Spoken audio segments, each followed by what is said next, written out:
নমস্কার। আমরা আজকে চলে এসেছি আমাদের আলোচনার আরেকটা পর্বে। যেটা হচ্ছে ব্রাহ্ম আন্দোলনের ২য় ধাপ।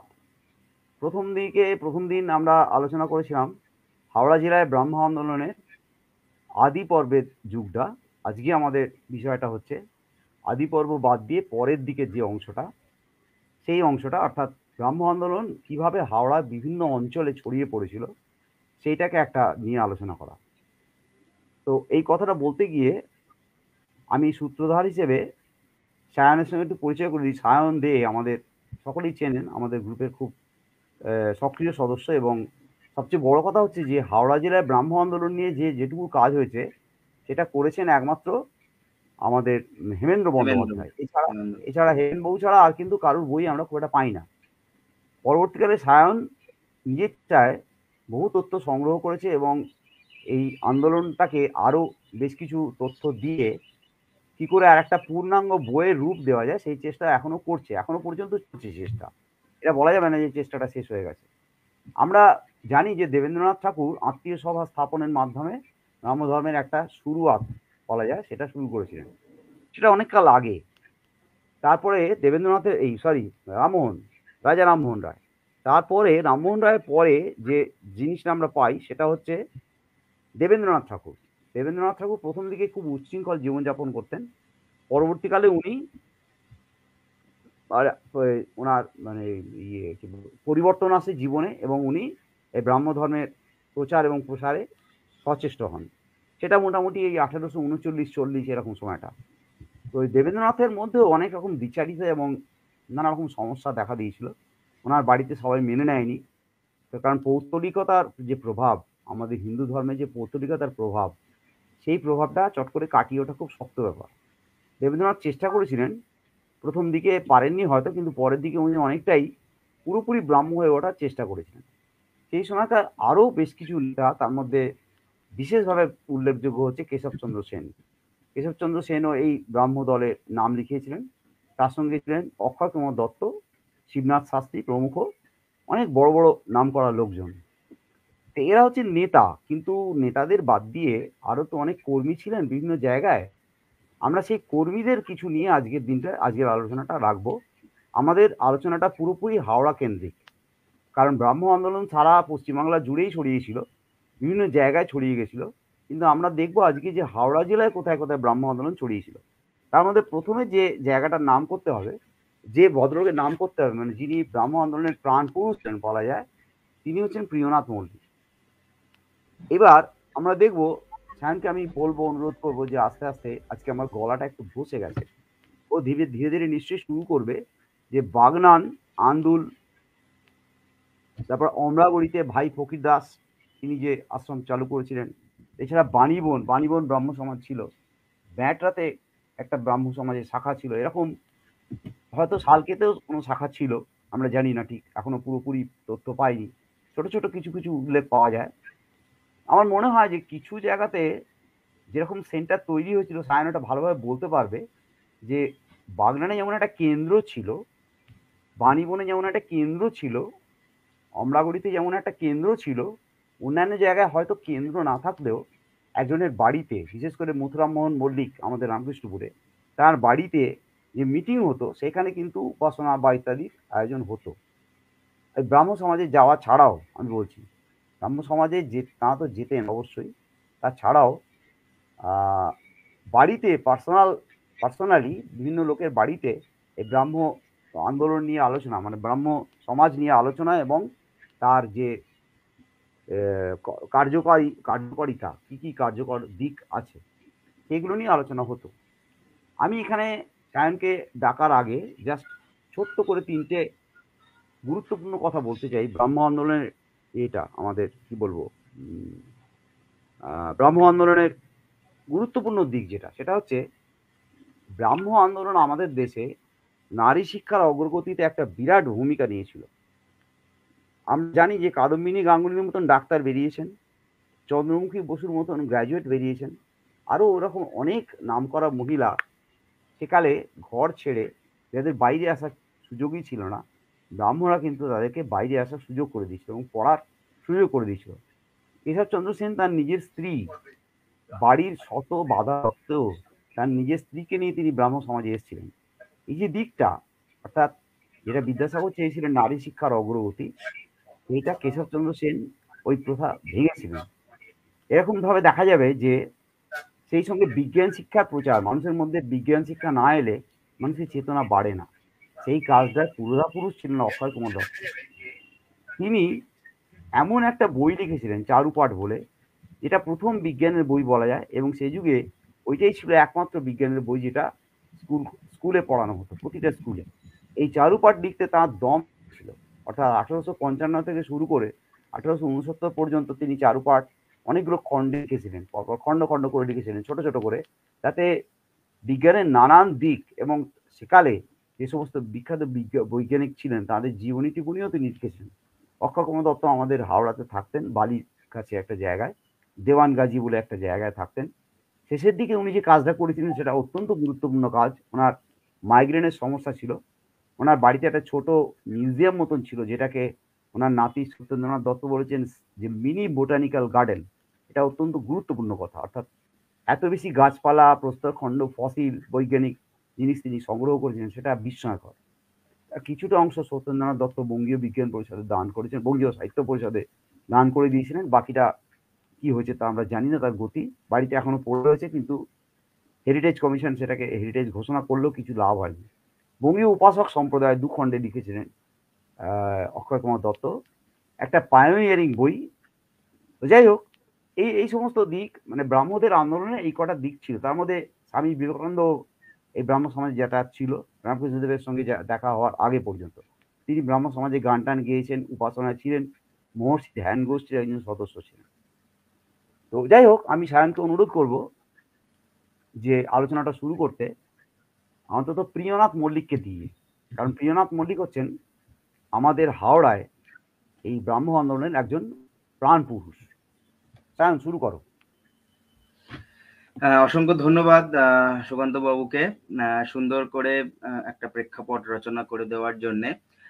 আমাদের যারা দর্শক আছেন এই গ্রুপে, তারা নিশ্চয়ই আমাদের আগের যে লাইভ অনুষ্ঠানটা হয়েছিল 10ম পর্বের, সেখানে ব্রাহ্ম সমাজের যে ইতিহাস হাওড়া জেলায় কিভাবে শুরু হলো, সেটা একদম 1815 সাল থেকে শুরু করে মোটামুটি আমরা 1860-এর দশক পর্যন্ত আমরা আলোচনা করেছি, এবং বিভিন্ন ক্ষেত্রে কিভাবে বিভিন্ন মানুষ সরাসরি বা প্রত্যক্ষ পরোক্ষ নানা রকম ভাবে ব্রাহ্ম সমাজের সঙ্গে জড়িত ছিলেন, সেটা নিয়ে আমরা আলোচনা করেছি। কিন্তু আমরা তখন দেখিনি যে সরাসরি হাওড়া জেলায়, একদম জেলার মাটিতে ব্রাহ্ম কার্যকলাপ সেইভাবে হচ্ছে বা কিভাবে হচ্ছে সে নিয়ে আমরা বিস্তারিত আলোচনা করিনি। কিছু কিছু বিষয় আমরা ছুঁয়ে গেছিলাম প্রাসঙ্গিকভাবে, কিন্তু সামগ্রিকভাবে আমরা আলোচনা করিনি।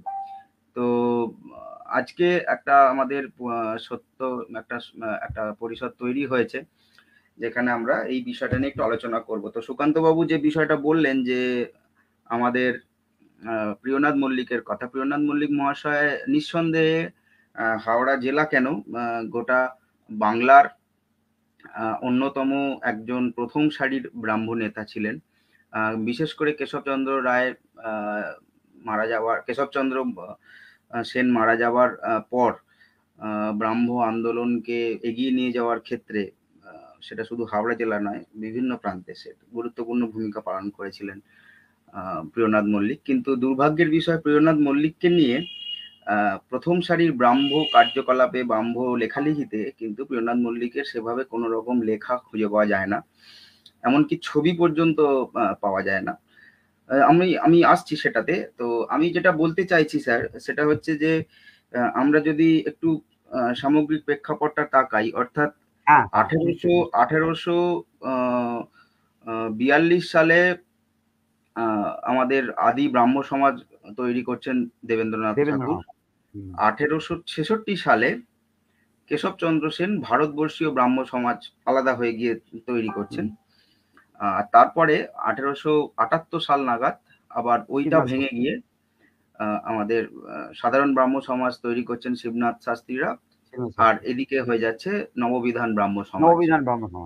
তো এই যে প্রেক্ষাপট, অর্থাৎ 1880-র আগে মোটামুটি আমরা ব্রাহ্ম সমাজের 3টে পীঠস্থান পেয়ে যাচ্ছি, 3টে সেন্টার পেয়ে যাচ্ছি। একটা হচ্ছে আদি ব্রাহ্ম সমাজ, একটা হচ্ছে নববিধান ব্রাহ্ম সমাজ কেশবচন্দ্র সেনের নেতৃত্বে, আর একটি হচ্ছে শিবনাথ শাস্ত্রী ও অন্যান্যদের নেতৃত্বে সাধারণ ব্রাহ্ম সমাজ। এই 3টে ব্রাহ্ম সমাজেরই বলা যায় যে সাব সেন্টার হাওড়ায় কিন্তু তৈরি হয়েছিল। এবং সব থেকে পুরনো যেটা বলা যায় এই সময়ে একদম অ্যাক্টিভলি কাজ করেছিল স্যার, সেটা হচ্ছে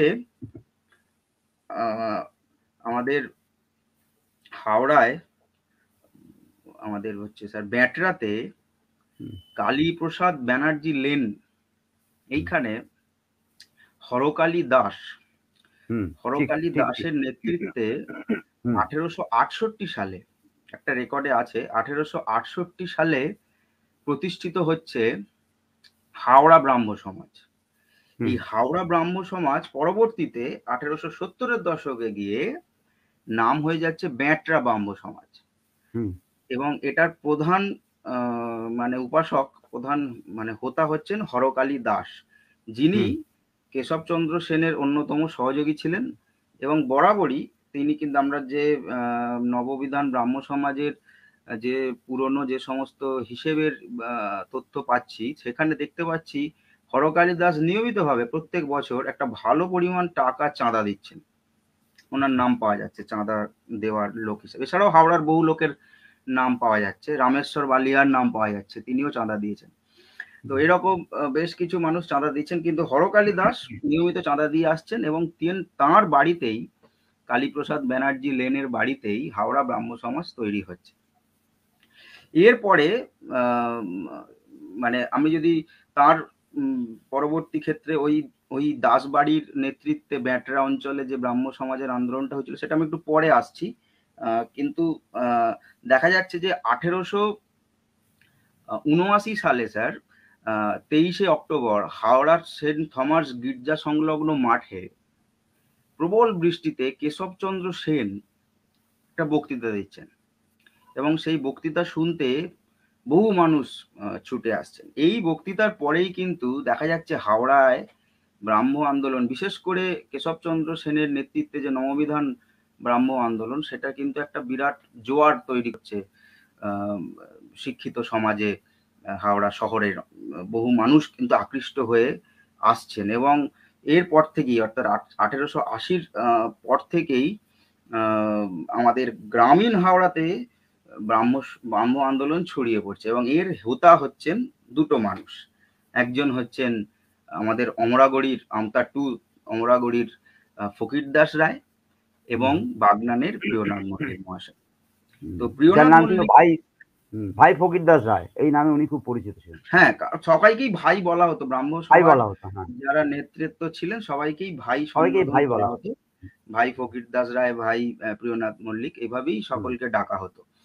তো এই দুজন কিন্তু গ্রামীণ হাওড়ায় মানে একদম গ্রাসরুট লেভেলে, এইদিকে যেমন শহর হাওড়ায় হরকালী দাসের নেতৃত্বে যেটা হচ্ছে সেটা কিন্তু একদম ঘরোয়া ভাবে কয়েকটা ঘরে বাড়িতে হচ্ছে বিষয়টা, উপাসনা চলছে হচ্ছে, কিন্তু আলোচনা হচ্ছে, কিন্তু গ্রাসরুট লেভেলে সামাজিক আন্দোলন হিসাবে যদি বলা যায়, একদম সরাসরি ব্রাহ্মণ্যবাদের বিরুদ্ধে লড়াই, এই লড়াই কিন্তু হচ্ছে একদম, সেটা কিন্তু হচ্ছে এই অমরাগড়ি এবং বাগনান, এই দুটো জায়গায়। তো প্রথমের দিকেই অমরাগড়িতেই কিন্তু এই আন্দোলনটা, একদম সরাসরি আন্দোলনটা শুরু হয়। তারপরে বাগনানে 20 শতকের শুরু থেকে সেটা হয়। তার আগে পর্যন্ত প্রিয়নাথ মল্লিক সাংগঠনিক কাজে, মানে হাওড়ার বিভিন্ন প্রান্তে ঘুরে ঘুরে ব্রাহ্ম আন্দোলনকে সংগঠিত করার কাজটা করেছিলেন এবং তারপরে একদম বাগনানে তিনি ব্রাহ্ম সভা প্রতিষ্ঠা করে লড়াইটা চালিয়েছিলেন 1910-15 সালের পর থেকে। কারণ একটা জিনিস মাথায় রাখতে হবে যে সেকালে এই দূরত্ব একটা বিশাল ব্যাপার, কোথায় কলকাতা, কোথায় বাগনান, কোথায় অমরাগুড়ি আর কোথায় কলকাতা, এটা কিন্তু মাথায় রাখতে হবে। মানে যাতায়াত কিছুই ছিল না, কিছুই নেই, নদী ছাড়া কোনো রাস্তা নেই। মানে এটা ভাবতে হবে যে কলকাতা থেকে একটা মানুষ তিনি সভা করার জন্য যদি বাগনানে আসে, তার গোটা দিনটা চলে যাবে। এটা একটা মানে অত্যন্ত প্রতিকূল অবস্থার মধ্যে দিয়ে, আমি বলতে চাইছি যে অত্যন্ত প্রতিকূল অবস্থার মধ্যে দিয়ে ব্রাহ্ম আন্দোলনটাকে এগোতে হয়েছে। সেই সময় কেশবচন্দ্র সেনের কথা তুমি বললে, কেশবচন্দ্র সেন শিবপুরে এসছেন, থাকতেন উনি। কেশবচন্দ্র হ্যাঁ, সেনের শিবপুরে থাকতেন। আচ্ছা, কেশবচন্দ্র সেন আমাদের 1868 সালে ক্যানিং ইনস্টিটিউটে বক্তৃতা করতে এসছেন। হাওড়ায় উনি বক্তৃতা দিচ্ছেন একাধিকবার এসেছেন এবং একাধিকবার এসেছেন।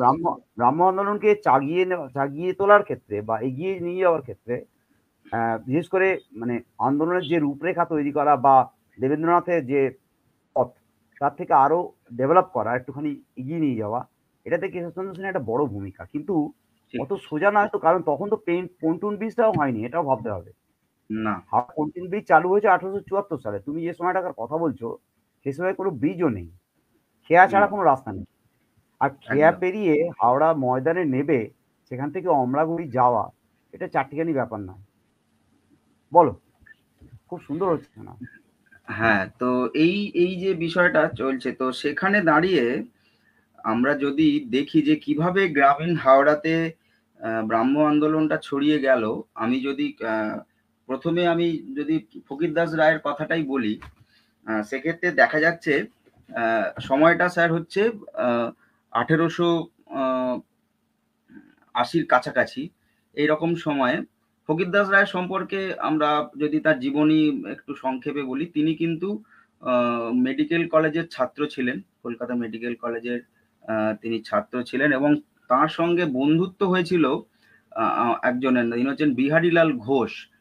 তিনি আমাদের এইদিকে ম্যাট্রার বাসিন্দা। তিনি তাকে প্রথম এই ব্রাহ্ম মন্দিরে নিয়ে গেছিলেন ঘুরতে ঘুরতে, তখন ইয়াং বয়সে জানার ইচ্ছা, তো গেছিলেন। তো সেখানে ধীরে ধীরে তিনি গিয়ে আমাদের জগৎবল্লভপুরের ধসা গ্রামের শ্যামচরণ রায় বলে একজন ছিলেন। তিনি ব্রাহ্মণ ছিলেন, কিন্তু তিনি ব্রাহ্ম ধর্ম বিশ্বাসী ছিলেন এবং তিনি ব্রাহ্ম সমাজে যেতেন। তো এই হাওড়ার এই একজন মানুষকে পেয়ে গেলেন তিনি। এই শ্যামচরণ বাবুর সঙ্গেই থেকে থেকে আহ, ফকিরদাস রায় কিন্তু ব্রাহ্ম আদর্শের প্রতি আকৃষ্ট হলেন এবং ধীরে ধীরে তিনি ব্রাহ্ম সমাজে প্রবেশ করলেন, ব্রাহ্ম পত্র পত্রিকা পড়তে শুরু করলেন। এইভাবে তিনি ধীরে ধীরে ভারতবর্ষীয় ব্রাহ্ম সমাজ, যেটা কেশবচন্দ্র সেনের সেই সময় অ্যাক্টিভ ছিল, সেখানে তিনি সদস্য হয়ে গেলেন। এরপরে তিনি সেখান থেকে ভাবনা নিয়ে তিনি গ্রাম, তার নিজের গ্রাম অর্থাৎ আমতা টু এর জয়পুর থানা এলাকার অমরাগড়ি গ্রাম, সেই অমরাগড়ি গ্রামের বিখ্যাত রায় পরিবার, জমিদার পরিবারের সন্তান তিনি। তো তিনি সেই গ্রামে এসে এই ব্রাহ্ম ভাবনাটাকে তিনি ছড়িয়ে দেওয়ার জন্য কাজ শুরু করলেন এবং তার সঙ্গে পেয়ে গেলেন তিনি তার পার্শ্ববর্তী গ্রাম রাউতড়ায় জমিদার বাড়ি ছিল, সেই রায়বাড়ি। সেই জমিদার বাড়ির আবার দুটো ভাগ, একটা কেরানি বাড়ি আর একটা রায়বাড়ি। তো কেরানি বাড়ি হচ্ছে মোটামুটি আহ, এই এই একটু একটু নরম মনের মানুষ, কিন্তু ওই অন্য বাড়িটায় তিনি কিন্তু তারা কিন্তু এই সব ব্যাপারে খুব একটা এ ছিল, গোঁড়া হিন্দু ছিল আর কি।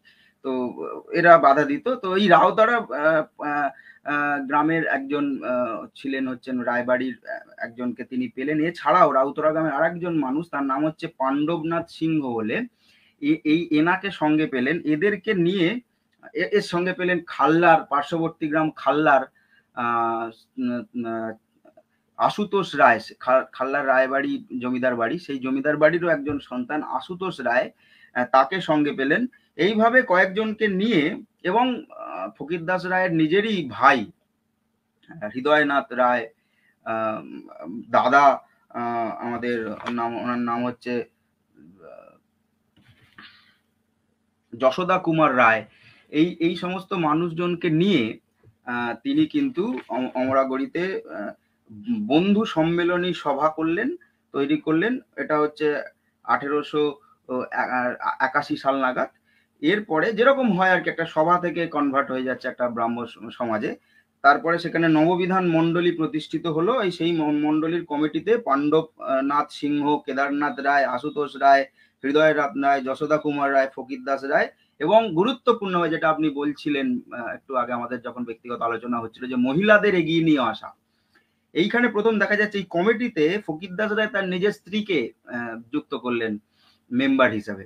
এটা একটা কিন্তু সেই যুগে দাঁড়িয়ে এটা একটা কিন্তু যুগান্তকারী পদক্ষেপ বলা যেতে পারে, কারণ একটা এরকম একটা আন্দোলনে মহিলাদেরকে নিয়ে চলে আসা, এটা কিন্তু ব্রাহ্ম সমাজ এটা কিন্তু করে দেখিয়েছিল, এবং নারী অগ্রগতির দিক থেকে কিন্তু সভা সমিতিতে এগিয়ে নিয়ে আসা, তাদেরকে দিয়ে পত্রপত্রিকা সম্পাদনা করা, তাদেরকে সভায় গুরুত্বপূর্ণ সিদ্ধান্ত গ্রহণের জন্য এগিয়ে নিয়ে আসা, এই কাজগুলো কিন্তু ব্রাহ্ম সমাজ করেছে। এবং তাঁর যে মানে আমাদের ফকিরদাস রায়ের যিনি গুরু বলা যায়, কেশবচন্দ্র সেন, তিনিও তার স্ত্রীকে, যিনি আমাদের হাওড়ারই মেয়ে ছিলেন, তাকেও কিন্তু সামনের সারিতে তিনি নিয়ে এসেছিলেন। এবং সেইটা এই এই এই ফকিরদাস রায়ের মধ্যেও কিন্তু দেখা গেছে, তিনিও তার এই কমিটিতে প্রথম যে নববিধান মন্ডলী তৈরি করলেন, সেখানে কিন্তু তিনি তার স্ত্রীকেও কিন্তু অন্যতম মেম্বার হিসাবে রাখলেন। এইভাবে চলতে লাগলো। এই সময় স্যার, যেটা আমি ক্লাসের কথা বলছিলাম, এই যে কাজটা তিনি করতে শুরু করেন, এবং তিনি কিন্তু অমরাগড়িতে প্রচুর সমাজ সেবার কাজ শুরু করলেন। রাস্তা, যেটা খুব জঘন্য অবস্থায় ছিল, সেই রাস্তাকে সংস্কার করার কাজ শুরু করলেন। শিক্ষা, নারী শিক্ষা, সেটার কাজ শুরু হলো।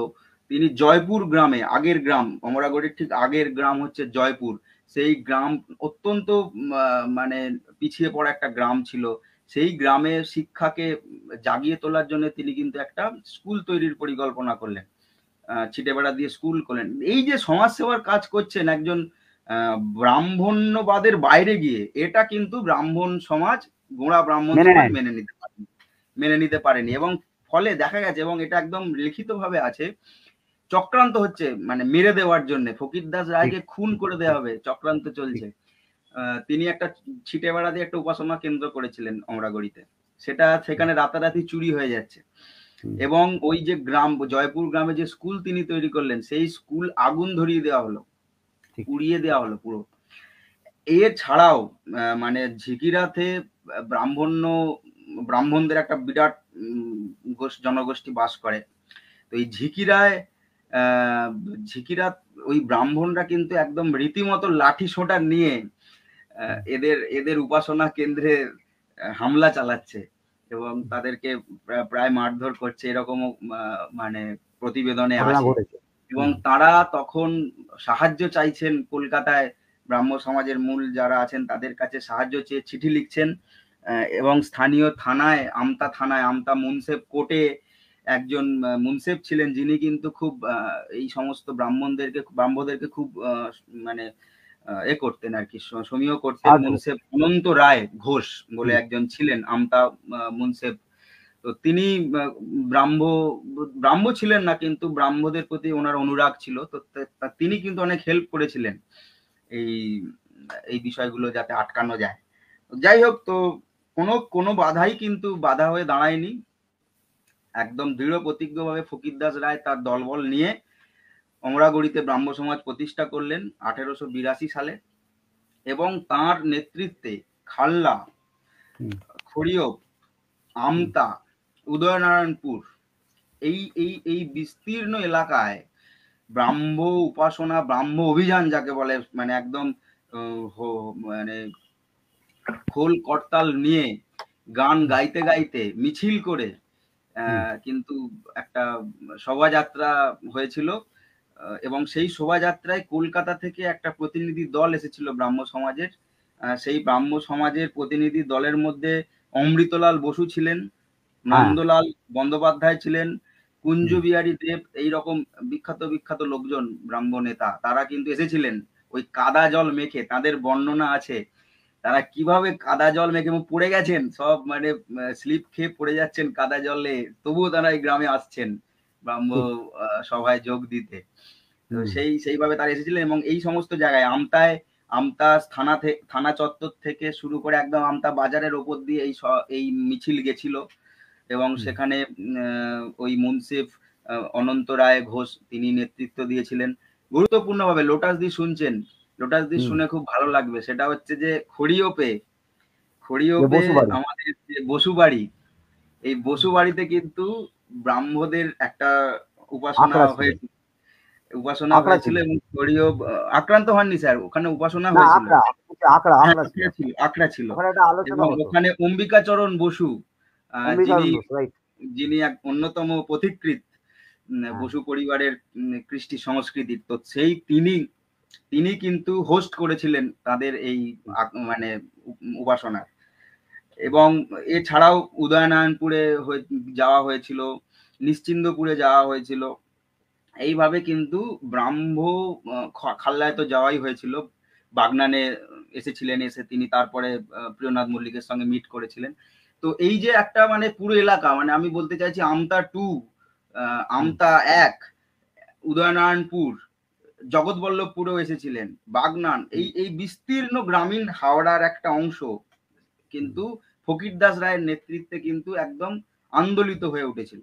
এবং বহু মানুষ, তারা হয়তো সরাসরি ব্রাহ্মণ্যবাদের ভয়ে হয়তো এর সঙ্গে যুক্ত হননি, কিন্তু তারা কিন্তু ছিলেন, পাশে ছিলেন, এবং এর ফলেই বহু মানুষের সহযোগিতা, বহু মানুষের ভালোবাসা পেয়েই কিন্তু 1890 সালে ওইখানে মানে অমরাগড়ির মতো একটা প্রত্যন্ত গ্রাম, কত দূর হাওড়া কলকাতা থেকে, সেখানে কিন্তু ব্রাহ্ম মন্দির প্রতিষ্ঠিত হয়েছিল, যেটা কিন্তু একদম কেশবচন্দ্র স্ট্রিটের যে ব্রাহ্ম মন্দির, সেই আদলে কিন্তু ওখানে ব্রাহ্ম মন্দির, এখনো সেই ব্রাহ্ম মন্দির শোভা বাড়াচ্ছে। কিন্তু দুর্ভাগ্যের বিষয় সেটি পঞ্চায়েতের অধিগ্রহণে হ্যাঁ, চলে যাওয়ায় বর্তমানে তার তার যে স্থাপত্য শৈলী সেটা অনেকটাই নষ্ট হয়ে গেছে। একটা অংশ ওটা ফাঁকা বাড়ি, পুরোপুরিভাবে ফাঁকা বাড়ি, ফাঁকা বাড়ি। আলাদাভাবে সেখানে ব্রাহ্ম মন্দিরটাকে জুড়ে একটা পঞ্চায়েত অফিস তৈরি হয়েছে। জানি না কেন তারা আলাদা করে এই একটা সুন্দর এত ঐতিহাসিক একটা স্তম্ভকে আলাদা করে এটা একটা মানুষের দেখার জন্য একটা পুরাকীর্তি হিসাবে কেন তৈরি করে আলাদা করে রাখলেন না। এটা তো ওই গ্রামেরই গর্ব, বা আমতা 2 এর গর্ব হওয়ার কথা, হাওড়া জেলার গর্ব। কারণ এত সুন্দর ব্রাহ্ম মন্দির আর কোথাও নেই আমাদের চত্বরে হাওড়া দেখা জেলায়। যায় না। ঠিক, ঠিক, ঠিক, তো ঠিক, ঠিক কথা। সেটা সেটা এখনো রয়েছে, এবং ব্রহ্ম হি কেবলম লেখা এখনো জলজল করছে। উপরে একটা ঘন্টা ছিল, সেই ঘন্টাটা এখন আর নেই, কিন্তু বহু মানুষ বলেন যে 40-50 বছর আগেও কিন্তু ওখানে ঘন্টা বাজতো। তো সেই সেই এ রয়েছে। এবং ফকিরদাস রায়ের কীর্তি হিসাবে ওই এলাকায় ওই স্কুল যেটা বলছিলাম, যে একটা মহিলাদের স্কুল তৈরি করেছিলেন, যেটা হাওড়া জেলার সব থেকে পুরনো মহিলাদের স্কুল, 1890-এর দশকেই ওইরকম সময়ই তৈরি হয়েছিল। ওই সময় মহিলাদের স্কুল কিন্তু হাওড়া জেলায়, আমি জানি না অন্য কোথাও তৈরি হয়েছে বলে কিনা। তো সেই স্কুল পরবর্তী ক্ষেত্রে চলে এসে পরবর্তী ক্ষেত্রে সেটা অমরাগড়ি গার্লস প্রাইমারি, বর্তমানে সেটা নাম হয়ে এখনো প্রাইমারি স্কুল হিসাবে সেটা আছে। কিন্তু শশীমুখী ফকিরদাস রায়ের মায়ের নামে এই স্কুলটা তৈরি হয়েছিল ওখানে, এখনো সেটি কিন্তু বর্তমান আছে। তো এবার আমি যদি চলে আসি স্যার বাগনানের ক্ষেত্রে, প্রিয়নাথ মল্লিকের ক্ষেত্রে, প্রিয়নাথ মল্লিককে আমি বারবার বলছি যে তিনি যদি না থাকতেন, হাওড়া জেলায় ব্রাহ্ম আন্দোলন, এই যে ফকিরদাস রায় যে শুরুটা করেছিলেন, যে লড়াইটা আন্দোলনটা শুরু করেছিলেন, সেটাকে সংগঠিত করা, একদম সাংগঠনিক ভাবে সেটাকে এগিয়ে নিয়ে যাওয়ার ক্ষেত্রে প্রিয়নাথ মল্লিক যদি না থাকতেন, তাহলে কিন্তু কখনোই সম্ভব হতো না। প্রিয়নাথ মল্লিকের বাড়ি হচ্ছে আমাদের বাগনান থানার অন্তর্গত, বাগনান 2 ব্লকের অন্তর্গত মুখকল্যাণ বেনাপুর গ্রাম পঞ্চায়েত এলাকার অধীন সাহড়া বলে একটি গ্রাম আছে। হাওড়া, এই হাওড়া, হ্যাঁ। সাহড়া হচ্ছে মুখকল্যাণের ঠিক পাশেই। এই গ্রাম কিন্তু ঐতিহাসিকভাবে খুব গুরুত্বপূর্ণ একটি গ্রাম। এটা শুধুমাত্র প্রিয়নাথ মল্লিকের যে জন্মস্থান তা নয়, এটা কিন্তু ভারতের স্বাধীনতা আন্দোলনের ক্ষেত্রে একটি গুরুত্বপূর্ণ গ্রাম। রাইট, একদম ঠিক কথা। এখানে এখানে বহু স্বাধীনতা সংগ্রামী এই গ্রামে, এবং এই প্রিয়নাথ মল্লিকদেরই পুরনো বাঁশবাগানে কিন্তু আত্মগোপন করে থাকতেন বলে আমি কিন্তু বিভিন্ন লেখায় পাচ্ছি। না, না, একদম ঠিক, ঠিক, ঠিক বলেছো, তো ঠিক। এই এই এই একটা ঐতিহাসিক গ্রাম সাহরা। এই গ্রামেই গঙ্গা নারায়ণ মল্লিক এবং নিত্যকালী দেবীর গর্ভে জন্মগ্রহণ করেছিলেন প্রিয়নাথ মল্লিক। তারা 3 ভাই ছিলেন, উপেন্দ্রনাথ, দেবেন্দ্রনাথ, আর প্রিয়নাথ। না সরি, প্রিয়নাথ মল্লিক ছাড়াও আর 3 জন ভাই ছিলেন, 4 জন আর 3 টোটাল। ভাই। উপেন্দ্রনাথ, দেবেন্দ্রনাথ, লোকনাথ, এর 3 ভাই প্রিয়নাথ মল্লিকের। তো এই টোটাল 4 ভাইয়ের মধ্যে স্যার প্রিয়নাথ মল্লিক তো ছিলেনই, সঙ্গে দেবেন্দ্রনাথ মল্লিক এবং লোকনাথ মল্লিক, এই 3 জন কিন্তু ব্রাহ্ম হয়েছিলেন। উপেন্দ্রনাথ মল্লিক হননি, এই 3 জন ব্রাহ্ম হয়েছিলেন। এবং দেবেন্দ্রনাথ মল্লিক, তার কথা আলাদা করে আমি একটা কাজ করছি স্যার, সেটা খুব তাড়াতাড়ি সেটা হয়তো প্রকাশ্যে আসবে। তিনি কিন্তু মানে মানে একজন বিখ্যাত লোক ছিলেন, যাকে আচ্ছা, আমরা সকলেই ডিএন মল্লিক নামে চিনি। Exactly, exactly. যিনি বিশিষ্ট অধ্যাপক, বিজ্ঞান এবং গণিতের, তার প্রচুর বই ছিল, এবং তার লেখা বই এবং গণিতের রিসার্চ পেপার। পাটিগণিতের বই একসময় ডিএন মল্লিকের বই বিখ্যাত ছিল, বই কলকাতা বিখ্যাত ছিল। বিশ্ববিদ্যালয়ে পড়ানো হতো। ঠিক, ঠিক। তো এই ডিএন মল্লিক কিন্তু প্রিয়নাথ মল্লিকের ভাই ছিলেন, এবং তিনিও খুব সক্রিয়ভাবে একটা সময় কিন্তু আহ, আহ, ব্রাহ্ম ছিলেন। তো যাই হোক, তো এই প্রিয়নাথ মল্লিক যার যার কথা আমরা প্রথম জানতে পারি মানে একদম বিস্তৃতভাবে হেমেন্দ্রনাথ বাবুর বইয়েতে। হেমেন্দ্রনাথ বাবুর যে বইয়ের কথা আপনি উল্লেখ করলেন, সেই বইয়েতে ব্রাহ্ম সমাজের যে আন্দোলনের কথা আমি হাওড়া বইটা জেলার পাঠকদের সুবিধে, দর্শকদের সুবিধের জন্য এটা এখানে দেখাচ্ছি। হ্যাঁ স্যার দেখাচ্ছেন। তো এই যে বই, এই বইতে হেমেন্দ্রনাথ বাবু কিন্তু বিস্তৃতভাবে প্রথম প্রিয়নাথ মল্লিকের কথা উল্লেখ করেছেন, কিন্তু সমস্যা যেটা হচ্ছে তিনি কিন্তু তার জন্ম তালটা একটু ভুল বলেছিলেন, যেটা পরবর্তী ক্ষেত্রে ওনারই আত্মজীবনী থেকে আমি সংগ্রহ করে ঠিক করি। সেটা হচ্ছে 1858 সালে তার জন্ম হয়েছিল 16ই জুলাই, কিন্তু ওখানে 1882 থেকে বা 62 থেকে 64 সালের মধ্যে বলেছিলেন, আন্দাজ করেছিলেন। আসলে তথ্যটা সেই সময় পাননি হন তো উনি কোনোভাবে। তো এই প্রিয়নাথ মল্লিক কিন্তু খুব গুরুত্বপূর্ণ একজন ব্যক্তি, খুব বৈচিত্র্যপূর্ণ একজন ব্যক্তি এবং খুব ঐতিহাসিক একজন ব্যক্তি।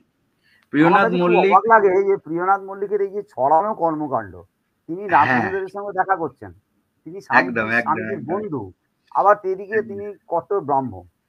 এই জিনিসটা আমাকে প্রিয়নাথ মল্লিকের এই দিকটা খুব আকর্ষণ করে, যে রামকৃষ্ণদেবের সঙ্গে তিনি দেখা করছেন, স্বামীজির বন্ধু, তিনি আবার চতুর্দিকে ঘুরে ঘুরে আবার এই ব্রাহ্ম আন্দোলনকে চড়াচ্ছেন। একদম। তো এই প্রিয়নাথ মল্লিক তিনি কিন্তু 1878 সাল নাগাদ পড়াশোনার সূত্রে কলকাতায় ছিলেন। সেই সূত্রে তিনি মানে এই ব্রাহ্ম সমাজের সঙ্গে যোগাযোগ করেন। তিনি কিন্তু প্রথমে কিন্তু কেশবচন্দ্র সেনের ব্রাহ্ম সমাজের সঙ্গে ছিলেন না। তিনি প্রথম ঢুকেছিলেন, তিনি প্রথম মানে ঢুকেছিলেন আদি ব্রাহ্ম সমাজে, কোন একজনের সূত্র ধরে আদি ব্রাহ্ম সমাজে তিনি যেতেন। এবং যেহেতু তখন দলাদলিটা ছিল ব্রাহ্ম সমাজের সঙ্গে, এই আদি ব্রাহ্ম সমাজের সঙ্গে কেশবচন্দ্র সেনের ভারতবর্ষীয় ব্রাহ্ম সমাজের একটা দলাদলি ছিল। তো সেই দলাদলির ফলে তিনি কিন্তু একদম তিনি নিজেই লিখছেন তার আত্মজীবনীতে, যে তিনি বলছেন যে আমি একদম কেশবচন্দ্র সেনের এই ভারতবর্ষীয় ব্রাহ্ম সমাজকে আমি একদমই দু চোখে সহ্য করতে পারতাম না। এবং সেই জায়গা থেকে তিনি কিন্তু যখন কোনো একটা কাজে তিনি কেশবচন্দ্র সেনকে একটা চিঠি দিতে এসেছিলেন, তো সেই চিঠি দিয়ে যখন তিনি লিখছেন যে কেশবচন্দ্র সেনের চোখে চোখ পড়ে গেল, তখন তিনি তাকে দেখে মানে তিনি পুরো অভিভূত হয়ে গেলেন। কেশবচন্দ্র সেনের ব্যক্তিত্বটাই এমন, এবং তিনি তারপরেই তার অনুগামী হয়ে গেলেন। এবং তিনি লিখছেন, আমি এখানে গভীরভাবে অনুতপ্ত হৃদয়ে স্বীকার করি যে প্রথম জীবনে আমি ব্রহ্মানন্দের ঘোর বিরোধী ছিলাম। তার বিরোধী কোনো ব্যক্তির পাল্লায় পড়িয়া আমি তার দলকে মানে কৈশবিক দল বলে বিদ্রুপ করিতাম। তো সেই জায়গা থেকে তিনি কেশবচন্দ্র সেনের অন্যতম মানে অনুগামী হলেন। তার বলা যায় ডান হাত বা বাঁ হাত হয়ে গেছিলেন এবং তার সঙ্গে থাকতেন। এবং শেষ জীবনে কেশবচন্দ্র সেনের শেষ জীবনে, তার মায়ের শেষ জীবনে, তার স্ত্রীর শেষ জীবনে একদম কাছে করার সুযোগ পেয়েছিলেন মল্লিক মহাশয়। তো যাই হোক, তো এই প্রিয়নাথ মল্লিক যুক্ত হলেন কিভাবে, যে সেই সময় কেশবচন্দ্র সেনের একটা দল ছিল যারা এই মাদক বিরোধী আন্দোলন করত। সেই দলটার নাম ছিল আশালতা দল, ব্যান্ড অফ হোপ। এই ব্যান্ড অফ হোপ দলে কিন্তু বিবেকানন্দ এসে জুটেছিলেন। বিবেকানন্দ যখন প্রথম দিকে ব্রাহ্ম সমাজের সঙ্গে যোগাযোগ তৈরি করছেন, তিনি কিন্তু এই ব্যান্ড অফ হোপ দলের কিন্তু সদস্য ছিলেন, গাইতেন, যেটা আপনি ছিলেন। তো একটা জিনিস কিন্তু মাথায় রাখছি, খাওয়াটা তখন গণ্য হতো না, কিন্তু মাদকটা কিন্তু আমার তো বাড়িতে চলতো। হ্যাঁ, ছিল না, মল্লিক ছিলেন, এবং তাদের মধ্যে একটা বন্ধুত্ব তৈরি হয়েছিল বলে প্রিয়নাথ মল্লিক দাবি করেন যে তারা একসাথে, সঠিক কথা, তিনি তার লেখায় পাওয়া যায় যে তারা খুব বন্ধু ছিলেন আর কি। তো এরপরে ধীরে ধীরে যখন এই কেশবচন্দ্র সেনের ব্যাপারটা খুব স্বাভাবিক, কারণ হচ্ছে স্বামীজির জন্ম তো 1863, প্রায় সমবয়সী, মানে দাদা ভাইয়ের সম্পর্ক ধরতে গেলে প্রায় সমবয়সী। জন্ম সালটা দেখো ভালো করে, প্রায় সমবয়সী। বলো। তো এই যখন 1878 সালে যখন কেশবচন্দ্র সেনের মেয়ে সুনীতি দেবীর কোচবিহারে বিয়ে নিয়ে যে বিবাদটা তৈরি হলো, এই সময় এই গন্ডগোলের কেন্দ্র করে যখন ভাগ হয়ে যাচ্ছে, এই সময় প্রিয়নাথ মল্লিক কিন্তু কেশবচন্দ্র সেনের মানে এই সময় কেশবচন্দ্র সেনের পাশে দাঁড়িয়েছিলেন এবং তিনি তার সাপোর্ট করেছিলেন তাকে। তারপরেই তাদের মধ্যে সখ্যতা তৈরি হয় এবং ধীরে ধীরে তিনি কিন্তু ব্রাহ্ম সবার সঙ্গে যুক্ত হয়ে যান। 1880 সালে যখন কেশবচন্দ্র সেন নববিধান ব্রাহ্ম সমাজ তৈরি করলেন, তখন একদম প্রিয়নাথ মল্লিক তার একনিষ্ঠ সদস্য হলেন এবং 1881 সালে 22শে মার্চ কেশবচন্দ্র সেন নিজে হাতে প্রিয়নাথ মল্লিককে কিন্তু নববিধান ব্রাহ্ম সমাজে দীক্ষা দিলেন। দীক্ষা দিচ্ছি। এরপর ধীরে ধীরে তিনি প্রিয়নাথ মল্লিকের উত্থান শুরু হলো। তিনি আশালতা দলের সাধারণ সম্পাদক নির্বাচিত হলেন। তারপরে যে অ্যালবার্ট স্কুল, যেখানে আর কি ব্রাহ্ম নেতারা তৈরি হতেন, পড়াশোনা করতেন সব একের পর এক তাবড় তাবড় ব্রাহ্ম নেতা, অ্যালবার্ট স্কুলে, সেই অ্যালবার্ট স্কুলে কিন্তু শিক্ষকতা করতে শুরু করলেন। এমনকি কেশবচন্দ্র সেনের সন্তানদের পড়ানোর দায়িত্বেও কিন্তু নিযুক্ত হলেন প্রিয়নাথ মল্লিক। মানে কেশবচন্দ্র সেনের গৃহশিক্ষক হয়ে গেলেন প্রিয়নাথ মল্লিক। এইভাবে একদম পারিবারিক সখ্যতা তৈরি হলো প্রিয়নাথ মল্লিকের সঙ্গে। এই সময় থাকতে থাকতেই দেখা যাচ্ছে যে 1880 থেকে 84 এই সময়কালটায় কেশবচন্দ্র সেনের সঙ্গে কিন্তু রামকৃষ্ণ দেবের সংস্পর্শ তৈরি হচ্ছে। মানে রামকৃষ্ণ দেব আসছেন, কেশবচন্দ্র সেন আসছেন, একে অপরের সঙ্গে সাক্ষাৎ হচ্ছে বারবার। এই সময় কিন্তু প্রিয়নাথ মল্লিক কেশবচন্দ্র সেনের সঙ্গে আছেন এবং তিনি সামনে থেকে এই এই সম্পর্কটা দেখছেন যে একদিকে ব্রাহ্ম সমাজ, মানে ব্রাহ্ম ভাবনা চিন্তার জনক কেশবচন্দ্র সেন কিভাবে সঙ্গে একটা পিকুলিয়ার সম্পর্ক তৈরি হচ্ছে, হরিনাম সংকীর্তনের মতন জিনিসকে সাপোর্ট করছেন। হ্যাঁ, এটা তো অবাক ব্যাপার। একজন ব্রাহ্ম হয়ে তিনি আবার হরিনাম সংকীর্তনের মতো জিনিসকেও সাপোর্ট করছেন, এটা একটা অবাক ব্যাপার। সত্যি সেই যুগে ভাবা যেত না। শ্রীরামকৃষ্ণদেব কিন্তু একটা কথা বলেছিলেন, সেটা হচ্ছে শ্রীরামকৃষ্ণদেবকে দোষ দিয়ে লাভ নেই। তিনি কিন্তু বলেছিলেন ওই শেষ কথাটাই যে তুমি যে পথেই হাঁটো সেই পথটাই কিন্তু এক জায়গায় গিয়ে পৌঁছাচ্ছে। এটা কিন্তু কেশবচন্দ্র সেনকে তো রামকৃষ্ণদেব চিনতেন যে উনি একজন খুব পাওয়ারফুল লোক। তো কাজেই উনি আর কি এই কথাটা ওনার মাথায় ঢুকিয়ে দিয়েছিলেন যে তুমি যে পথেই হাঁটো তুমি কিন্তু লক্ষ্যটা তোমার ওইদিকে একটাই, ওখানে গিয়ে পৌঁছবে। এইটা আমার দিক থেকে আর কি আমার মনে হয় এটা যে রামকৃষ্ণদেব এটা ঠিকই করেছিলেন এবং কেশবচন্দ্র সেন সেটা বুঝতেও পেরেছিলেন। ঠিক, হ্যাঁ বলো। তো এই সময় এইভাবে তিনি রামকৃষ্ণ দেবেরও পরিচিত হয়ে গেলেন এবং নরেনের সঙ্গে, মানে বিবেকানন্দের সঙ্গে অনুরাগী হয়ে গেলেন। হ্যাঁ, এবং বেশ কয়েকবার তিনি দক্ষিণেশ্বরেও কিন্তু গিয়েছিলেন এবং আমাদের রামকৃষ্ণ কথামৃততে উল্লেখ আছে স্যার যে দক্ষিণেশ্বরে রাত্রিবাস করছেন আমাদের প্রিয়নাথ এবং নরেন এবং সেখানে শ্রী শ্রী মায়ের তৈরি করা রুটি, ছোলার ডাল ইত্যাদি তিনি খাচ্ছেন, এটা উল্লেখ আছে রামকৃষ্ণ কথামৃত। তো এইভাবে তিনি ব্রাহ্ম সমাজের সঙ্গে জড়িত হয়ে পড়লেন। এরপরে যখন মারা গেলেন কেশবচন্দ্র সেন, তারপরে 1884 নাগাদ খুব সম্ভবত মারা গেলেন কেশবচন্দ্র সেন। তারপরে ব্রাহ্ম আন্দোলনটা কিভাবে বিভিন্ন দিকে ছড়িয়ে পড়বে সেই নিয়ে নানা রকম হলো। তো সেখান থেকে তিনি দায়িত্ব নিয়ে, ব্যান্ড অফ হোপের দায়িত্ব নিয়ে এবং তিনি নিজে প্রচার কার্যের গুরু দায়িত্ব নিয়ে তিনি কিন্তু চলে এলেন তার গ্রামে শাহরাতে।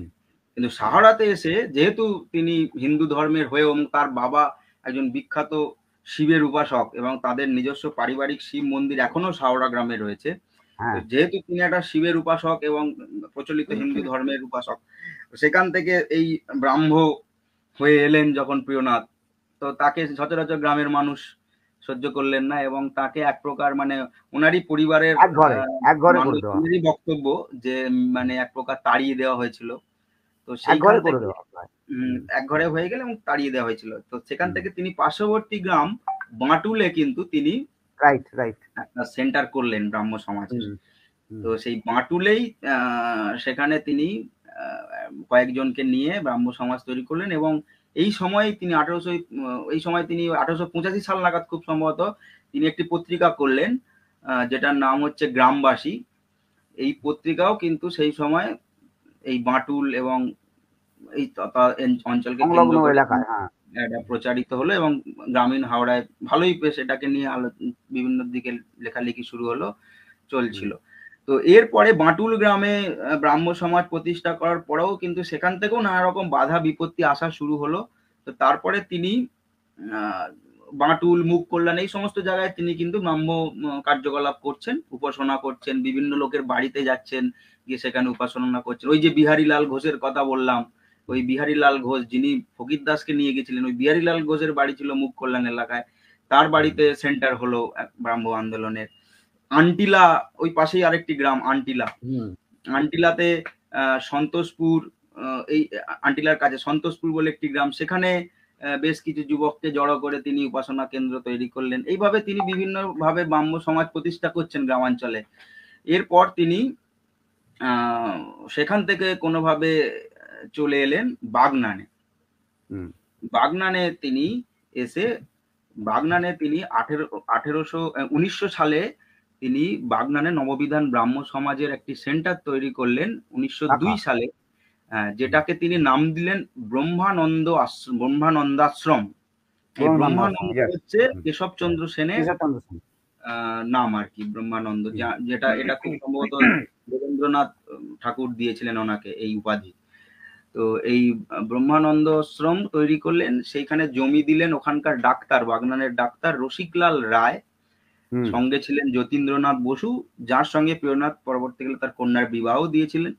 এছাড়াও এই আমি কমেন্টে দেখছিলাম একজন লিখেছেন যে চন্দ্রপুর গ্রামের শশীভূষণ চক্রবর্তীর কথা বলতে, এইখানেই কিন্তু চন্দ্রপুর মানে একদম বাগনানের পাশেরই গ্রাম হচ্ছে চন্দ্রপুর। এই চন্দ্রপুরের শশীভূষণ চক্রবর্তী তিনিও এগিয়ে এলেন এবং তারা সবাই মিলে বাগনানে এই ব্রাহ্ম সমাজ প্রতিষ্ঠা করলেন এবং উপাসনা চলতে লাগলো। কিন্তু দুর্ভাগ্যের বিষয়, আর 1978 সালের যে বিধ্বংসী বন্যা, সেই বিধ্বংসী বন্যায় এই ব্রাহ্ম সমাজ পুরোপুরিভাবে ধূলিসাৎ হয়ে গেল। পরবর্তী ক্ষেত্রে এখানে আবার একটা ব্রাহ্ম সমাজ তৈরি করা হলো ঠিকই, কিন্তু সেটা সেই আগের মতো আর রইলো না। পরবর্তী ক্ষেত্রে সেটা সাধারণ ব্রাহ্ম সমাজের একটা ট্রেনিং সেন্টার হিসেবে এখন চলছে বর্তমানে। সেখানে মহিলাদের বিভিন্ন রকমের টেলারিং এর প্রশিক্ষণ দেয়া হচ্ছে, এখনো সেটি আছে বেড়াবেড়িয়াতে। আমাদের ব্রাহ্ম সমাজ হিসেবে কি আছে? ব্রাহ্ম সমাজ না না, ওখানে একদম লেখা আছে যে ব্রাহ্ম সমাজ পরিচালিত, সাধারণ ব্রাহ্ম সমাজ পরিচালিত বলে টেলারিং সেন্টার বলে উল্লেখ আছে। অনেক ধন্যবাদ, অনেক ধন্যবাদ। এবং যারা দর্শক শুনছেন তারাও আশা করি অনেক কিছু জানতে পারছেন এখান থেকে। আমিও জানতাম না, আমার কিছু জিনিস জানা ছিল না। সৌরেন বাবুর বাড়ির ঠিক আগে আছে এটা। কোথায়? সৌরেন্দ্র বাবুর বাড়ি, সৌরেন্দ্র শেখর বিশ্বাস মহাশয়ের বাড়ি যে বারবাড়িয়া গ্রামে, বেড়াবেড়িয়া গ্রামে, এই গ্রামেতেই এই সেন্টারটি এখনো আছে। আচ্ছা আচ্ছা আচ্ছা, বাহ, এটা জেনে আমি খুব খুশি হলাম, আমারও খুব ভালো লাগলো। আমারও জানা ছিল না আসলে। অনেক কিছু তো আমাদের অজানা থেকে যায়। যারা দেখছেন এবং শুনছেন তাদের সকলকে আন্তরিক ধন্যবাদ জানাই, কৃতজ্ঞতা জানাই যে আপনারা এই আলোচনাগুলো শুনছেন এবং আমরাও কত কিছু জিনিস এই আলোচনার মাধ্যমে জানতে পারছি। হ্যাঁ, ওই একই সময় কিন্তু সায়ন এই শুরু হয়েছিল তোমার এটা আমাদের মানে ওই সময়কার যারা বিখ্যাত নেতা তাদের মধ্যে কৃষ্ণকুমার মিত্র একজন খুব নামকরা নেতা। তুমি বললে রসিকলাল রায়ের কথা বললে, ইন্দুভূষণ রায় একজন বিখ্যাত নেতা ছিলেন। প্রিয়নাথ মল্লিক ছাড়াও অমৃতলাল গুপ্তা একজন বিখ্যাত নেতা ছিলেন। ওই একই সময় কিন্তু বাণীবন ব্রাহ্ম সমাজও চালু হয়েছিল 1899 সালে। খেয়াল করে দেখো, অর্থাৎ প্রিয়নাথ মল্লিক যে সময়টায় বাগনানে ব্রাহ্ম সমাজ করছেন সেই সময় কিন্তু বাণীবন ব্রাহ্ম সমাজও চালু হয়েছে 1899 সালে। হ্যাঁ, আমি স্যার যেহেতু বাণীবন ব্রাহ্ম সমাজ সরাসরি একদম মানে সাধারণ ব্রাহ্ম সমাজেরই সেন্টার, আমি ওইটা একটু পরে আলোচনা করছি আর কি। আমি কথার কথা এটা বললাম। হ্যাঁ, বুঝতে পেরেছি। নববিধান ব্রাহ্ম সমাজের বিষয়টা ওই সময়টাই সময়কালের মধ্যেই কিন্তু তৈরি হয়ে যাচ্ছে। হ্যাঁ, শেষ করো। হ্যাঁ, ওই সময় ওদিকে তো আমাদের আন্দুলেও 1880 দশকেই ব্রাহ্ম সমাজ তৈরি হয়েছে। ঠিক ঠিক ঠিক ঠিক। হ্যাঁ, চলো তোমার আলোচনা চলুক। তো বিষয়টা হচ্ছে আমাদের কমেন্টে কিন্তু খুব দারুণ দারুণ তথ্য আসছে স্যার, সেগুলো আমরা পরে আলোচনা করছি। আমি কিন্তু এখন ওইদিকে দেখতে পাচ্ছি, যেহেতু আমি আলোচনা করছি বলে ওই দিকটা আমি দেখছি না, কিন্তু দারুণ দারুণ তথ্য আসছে এবং অনেক কিছু প্রশ্ন আসছে যেগুলো আমরা কিন্তু পরবর্তী ক্ষেত্রে অ্যাড্রেস করলে অনেক তথ্য উঠে আসছে স্যার। মানে বর্তমান প্রজন্ম যারা ওই সময় যাদের কথা বলছি আমাদের আলোচনায়, তাদের বহু বর্তমান প্রজন্মের কিন্তু সদস্যরা এখানে কমেন্ট করছেন, যেটা আমাদের কাছে একটা বিরাট পাওয়া। আমাদের কাছে বিরাট পাওনা। এবং আমার সঙ্গে পার্সোনালি যোগাযোগ হয়েছে আজকেই, এই পোস্ট দেওয়ার পরেই স্যার, আমাদের বাণীবন ব্রাহ্ম সমাজ এককড়ি সিংহ রায়ের বংশধর যিনি আমার সঙ্গে যোগাযোগ করেছেন, তিনিও আমাদের এই লাইভটা খুব সম্ভবত শুনছেন, কুন্তল সিংহ রায় মহাশয়। আচ্ছা, আচ্ছা, তিনিও বাহ! কিন্তু খুব ভালো। শুনছেন এবং এটা তো আমাদের আমরা কাছে একটা আপনাকে বিরাট পাওয়া যে নমস্কার জানাই। এই সমস্ত আমাদের নমস্কার মানুষজনরা জানিয়ে দেবেন নিশ্চয়ই এবং খুব ভালো লাগছে দেখছেন। আমার। সত্যিই খুব ভালো লাগছে। তো যাই হোক, আমরা শেষ করি প্রিয়নাথ বাবুর কথাটা। তো হ্যাঁ, এরপরে প্রিয়নাথ বাবু যেটা যেটা আপনি বারবার বলছেন যে নারীদের শিক্ষার ক্ষেত্রে যেমন অমরাগরির কথা বললাম, তেমনি এইখানেও প্রিয়নাথ মল্লিকের উদ্যোগের কথাও বলা যায় নারী শিক্ষার ক্ষেত্রে। তিনি কিন্তু তার মায়ের নামে অর্থাৎ নিত্যকালী দেবীর নামে বাগনানে এই অঞ্চলে যেখানে এই এখন ব্রাহ্ম সমাজ আছে এরই ঠিক আশেপাশে কোনো একটা জায়গায় তিনি নিত্যকালী বালিকা বিদ্যালয় স্থাপন করছেন। খুব আচ্ছা। সম্ভবত ১৯১১ সাল নাগাদ আমার যতদূর হুম, ধারণা। তো সেই সেই স্কুল পরবর্তী ক্ষেত্রে নানা রকম ভাবে বন্ধ হয়ে গেলেও সেই স্কুলের লেগেসি নিয়েই কিন্তু বর্তমানে দাঁড়িয়ে আছে বাগনান আদর্শ বালিকা বিদ্যালয়। সেই আচ্ছা, বালিকা বিদ্যালয় কিন্তু এই নিত্যকালী বালিকা বিদ্যালয়ের লেগেসি ধরেই কিন্তু তৈরি হয়েছে এবং মানে এখনো যে ব্রাহ্ম সমাজের কিছুই নেই কিন্তু ব্রাহ্ম লেগেসি যে কিভাবে বর্তমান সেটা কিন্তু এইগুলো দেখলেই বোঝা যায় যে হুম, এখনো কিন্তু জয়পুরের ফকিরদাস ইনস্টিটিউট, ওখানে গার্লস স্কুল এবং এখানেও এই বাগনান আদর্শ বালিকা বিদ্যালয় যেগুলো কিন্তু একদম শুরু হচ্ছে ব্রাহ্ম আহ, সমাজের ব্রাহ্ম আদর্শকে কেন্দ্র করে তারই লেগেসি বহন করছে। তো এটি কিন্তু বর্তমানে এখনো বাগনানে রয়েছে এবং বাগনান হাই স্কুলের উন্নতি কল্পে প্রিয়নাথ মল্লিকের অবদান অভূতপূর্ব। এ ব্যাপারে আমার থেকে অনেক ভালো বলতে পারবেন সৌরেন্দু বাবু।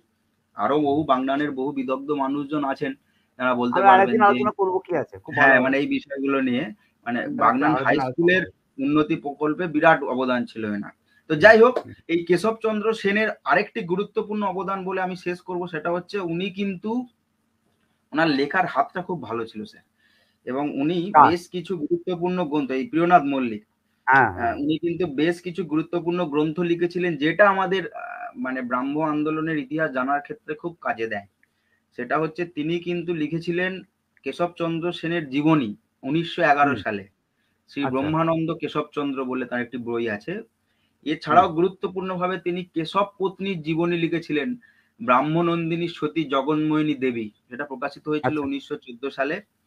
এছাড়াও যোগেন্দ্রলাল খাস্তগিরের লেখা কেশব জননী সারদা সুন্দরীর আত্মকথা এই যে বইটা ১৯১৩ সালে বেরিয়েছিল, হুম, এই এই বইয়েরও ভূমিকা অংশে লিখেছিলেন তিনি। হুম। এছাড়াও তার মায়ের জীবনী, তার বাবার জীবনী এই এরকম বিভিন্ন বই তিনি এবং আরো অনেক বইপত্র লিখেছিলেন যেটা নিয়ে সেভাবে মানে এখনো পর্যন্ত তার সম্পর্কে ডিটেলস জানাও যায় না।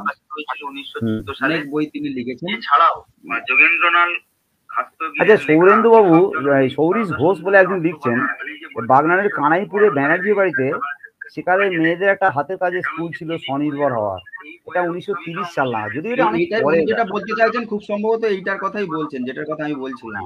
হ্যাঁ, এটা ১৯৩০ সাল নাগাদ। ওটা তো এটা আগে তৈরি হয়ে গেছে, এটা তো আমরা আলোচনা হ্যাঁ, করেছি।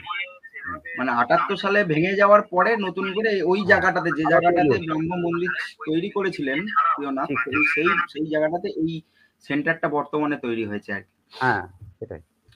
তো এই স্কুলই হয়তো সেভাবে পরবর্তী ক্ষেত্রে এখানে কনভার্ট হয়ে গেছে, এটাও হতে পারে। হ্যাঁ, হ্যাঁ, হ্যাঁ।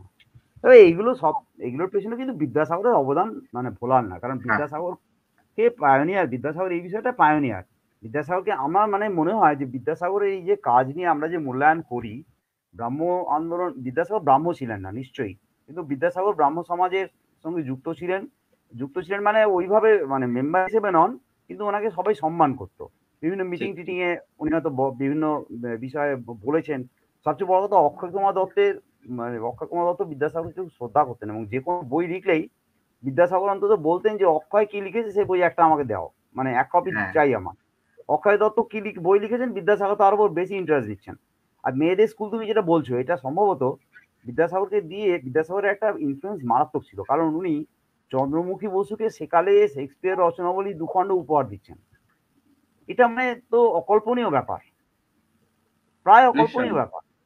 হুম, মানে আমরা তো ভাবতেই পারছি না যে, এবং অবাক ব্যাপার, আরো অবাক ব্যাপার, মানে আমাদের ধন্যবাদ দিতে হবে যে এ প্রজন্মের লোকজন, বেথুন কলেজের প্রিন্সিপাল এবং বেথুন কলেজের কিছু শিক্ষিকা, তারা সেই বই তাদের সেই বংশধরের কাছ থেকে উদ্ধার করে আনছেন। হুম, বিদ্যাসাগরের সই করা সেই বই। আমি মানে হ্যাটস অফ দেম। এবং হ্যাটস অফ টু দিস যে ইয়াং জেনারেশন যারা আমাদের সমালোচনা করেন যে ইয়াং জেনারেশন কিছুই করেন, আমি বলবো যে না, এগুলো দেখে আমাদের কিন্তু শিক্ষা নেওয়া উচিত। এই যে আজকে ঠিক এতগুলো ঠিক মানুষ শুনছেন এই আলোচনাটা, তো তারা তো নিশ্চয়ই আগ্রহী বলেই তো শুনছেন। এই যে আমরা একদম সবটাই একদম। নেগেটিভ ধরবো এরকম কেন হবে? বলো না তুমি আলোচনাটা চালিয়ে যাও।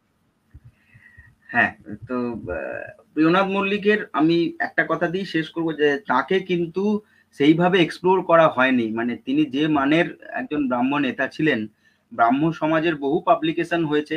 আমি আমাদের এই ভিডিওটাও ব্রাহ্ম সমাজের ফেসবুক গ্রুপেও ট্যাগ করেছি, সেখানেও বহু মানুষ দেখছেন।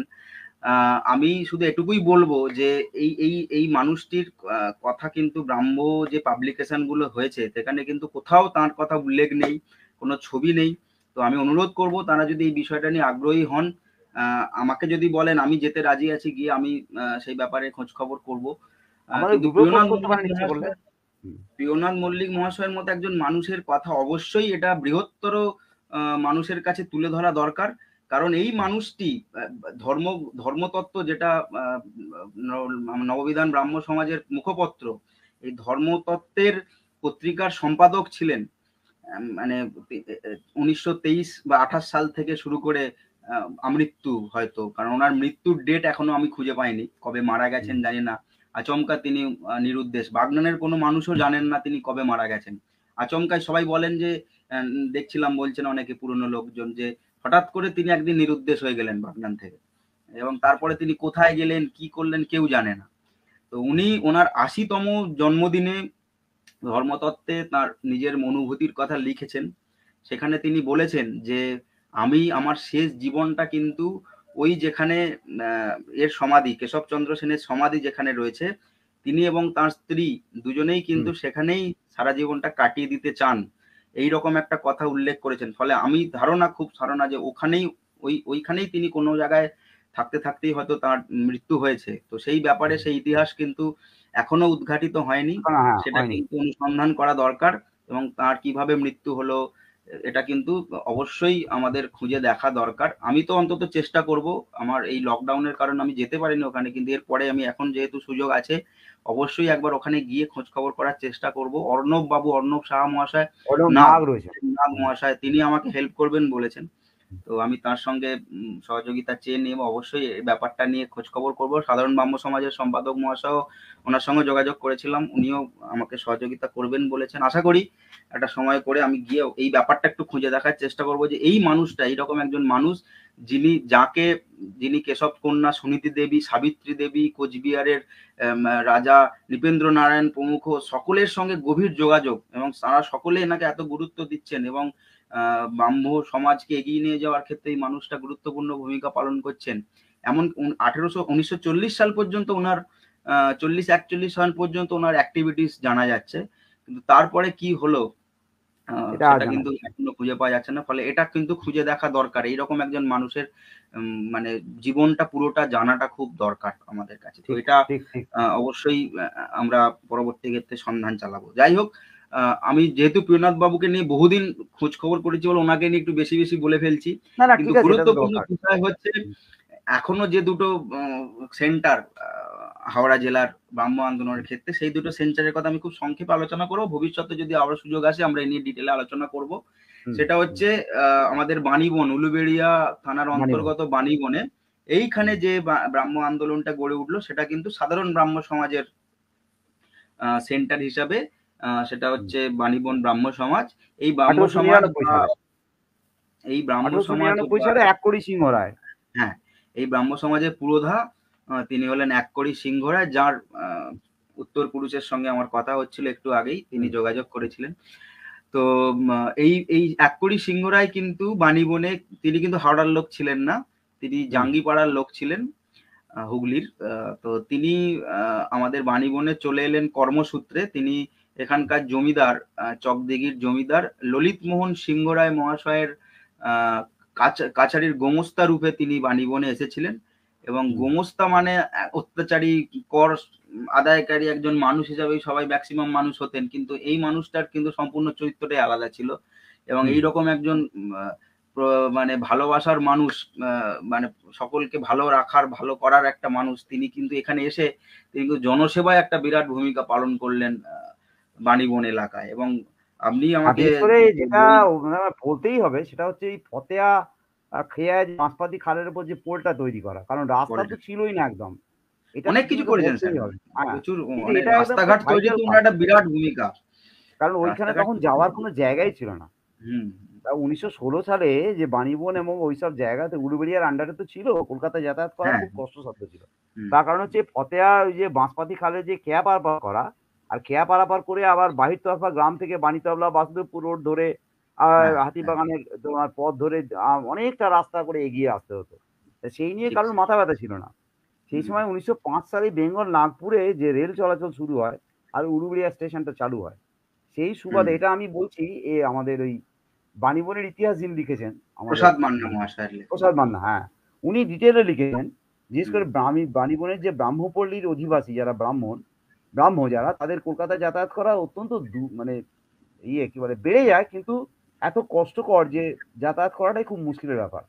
আর ঠিক। সবচেয়ে বড় কথা হচ্ছে মেয়েরা পড়াশোনাটা করবে কি করে? রাস্তাঘাট না থাকলে তারা বাড়ি থেকে বেরোবে কি করে? যাবে কি করে? এরকম কাদা জল মেখে তো আর যাওয়া যায় না, তুমি যেটা বলছো। সেই জন্যেই ওই বাঁশপাতি খালের খেয়া পারাপার করাটা তাদের শুধু কষ্টকর ছিল না, বিপজ্জনকও ছিল। সেই যে পোলটা তৈরি করা হলো, এইটা ওনার একটা বিরাট, বিরাট ক্রেডিট। পোলটা তৈরি করার ফলে যাতায়াতটা অন্তত সোজা হয়ে গেল।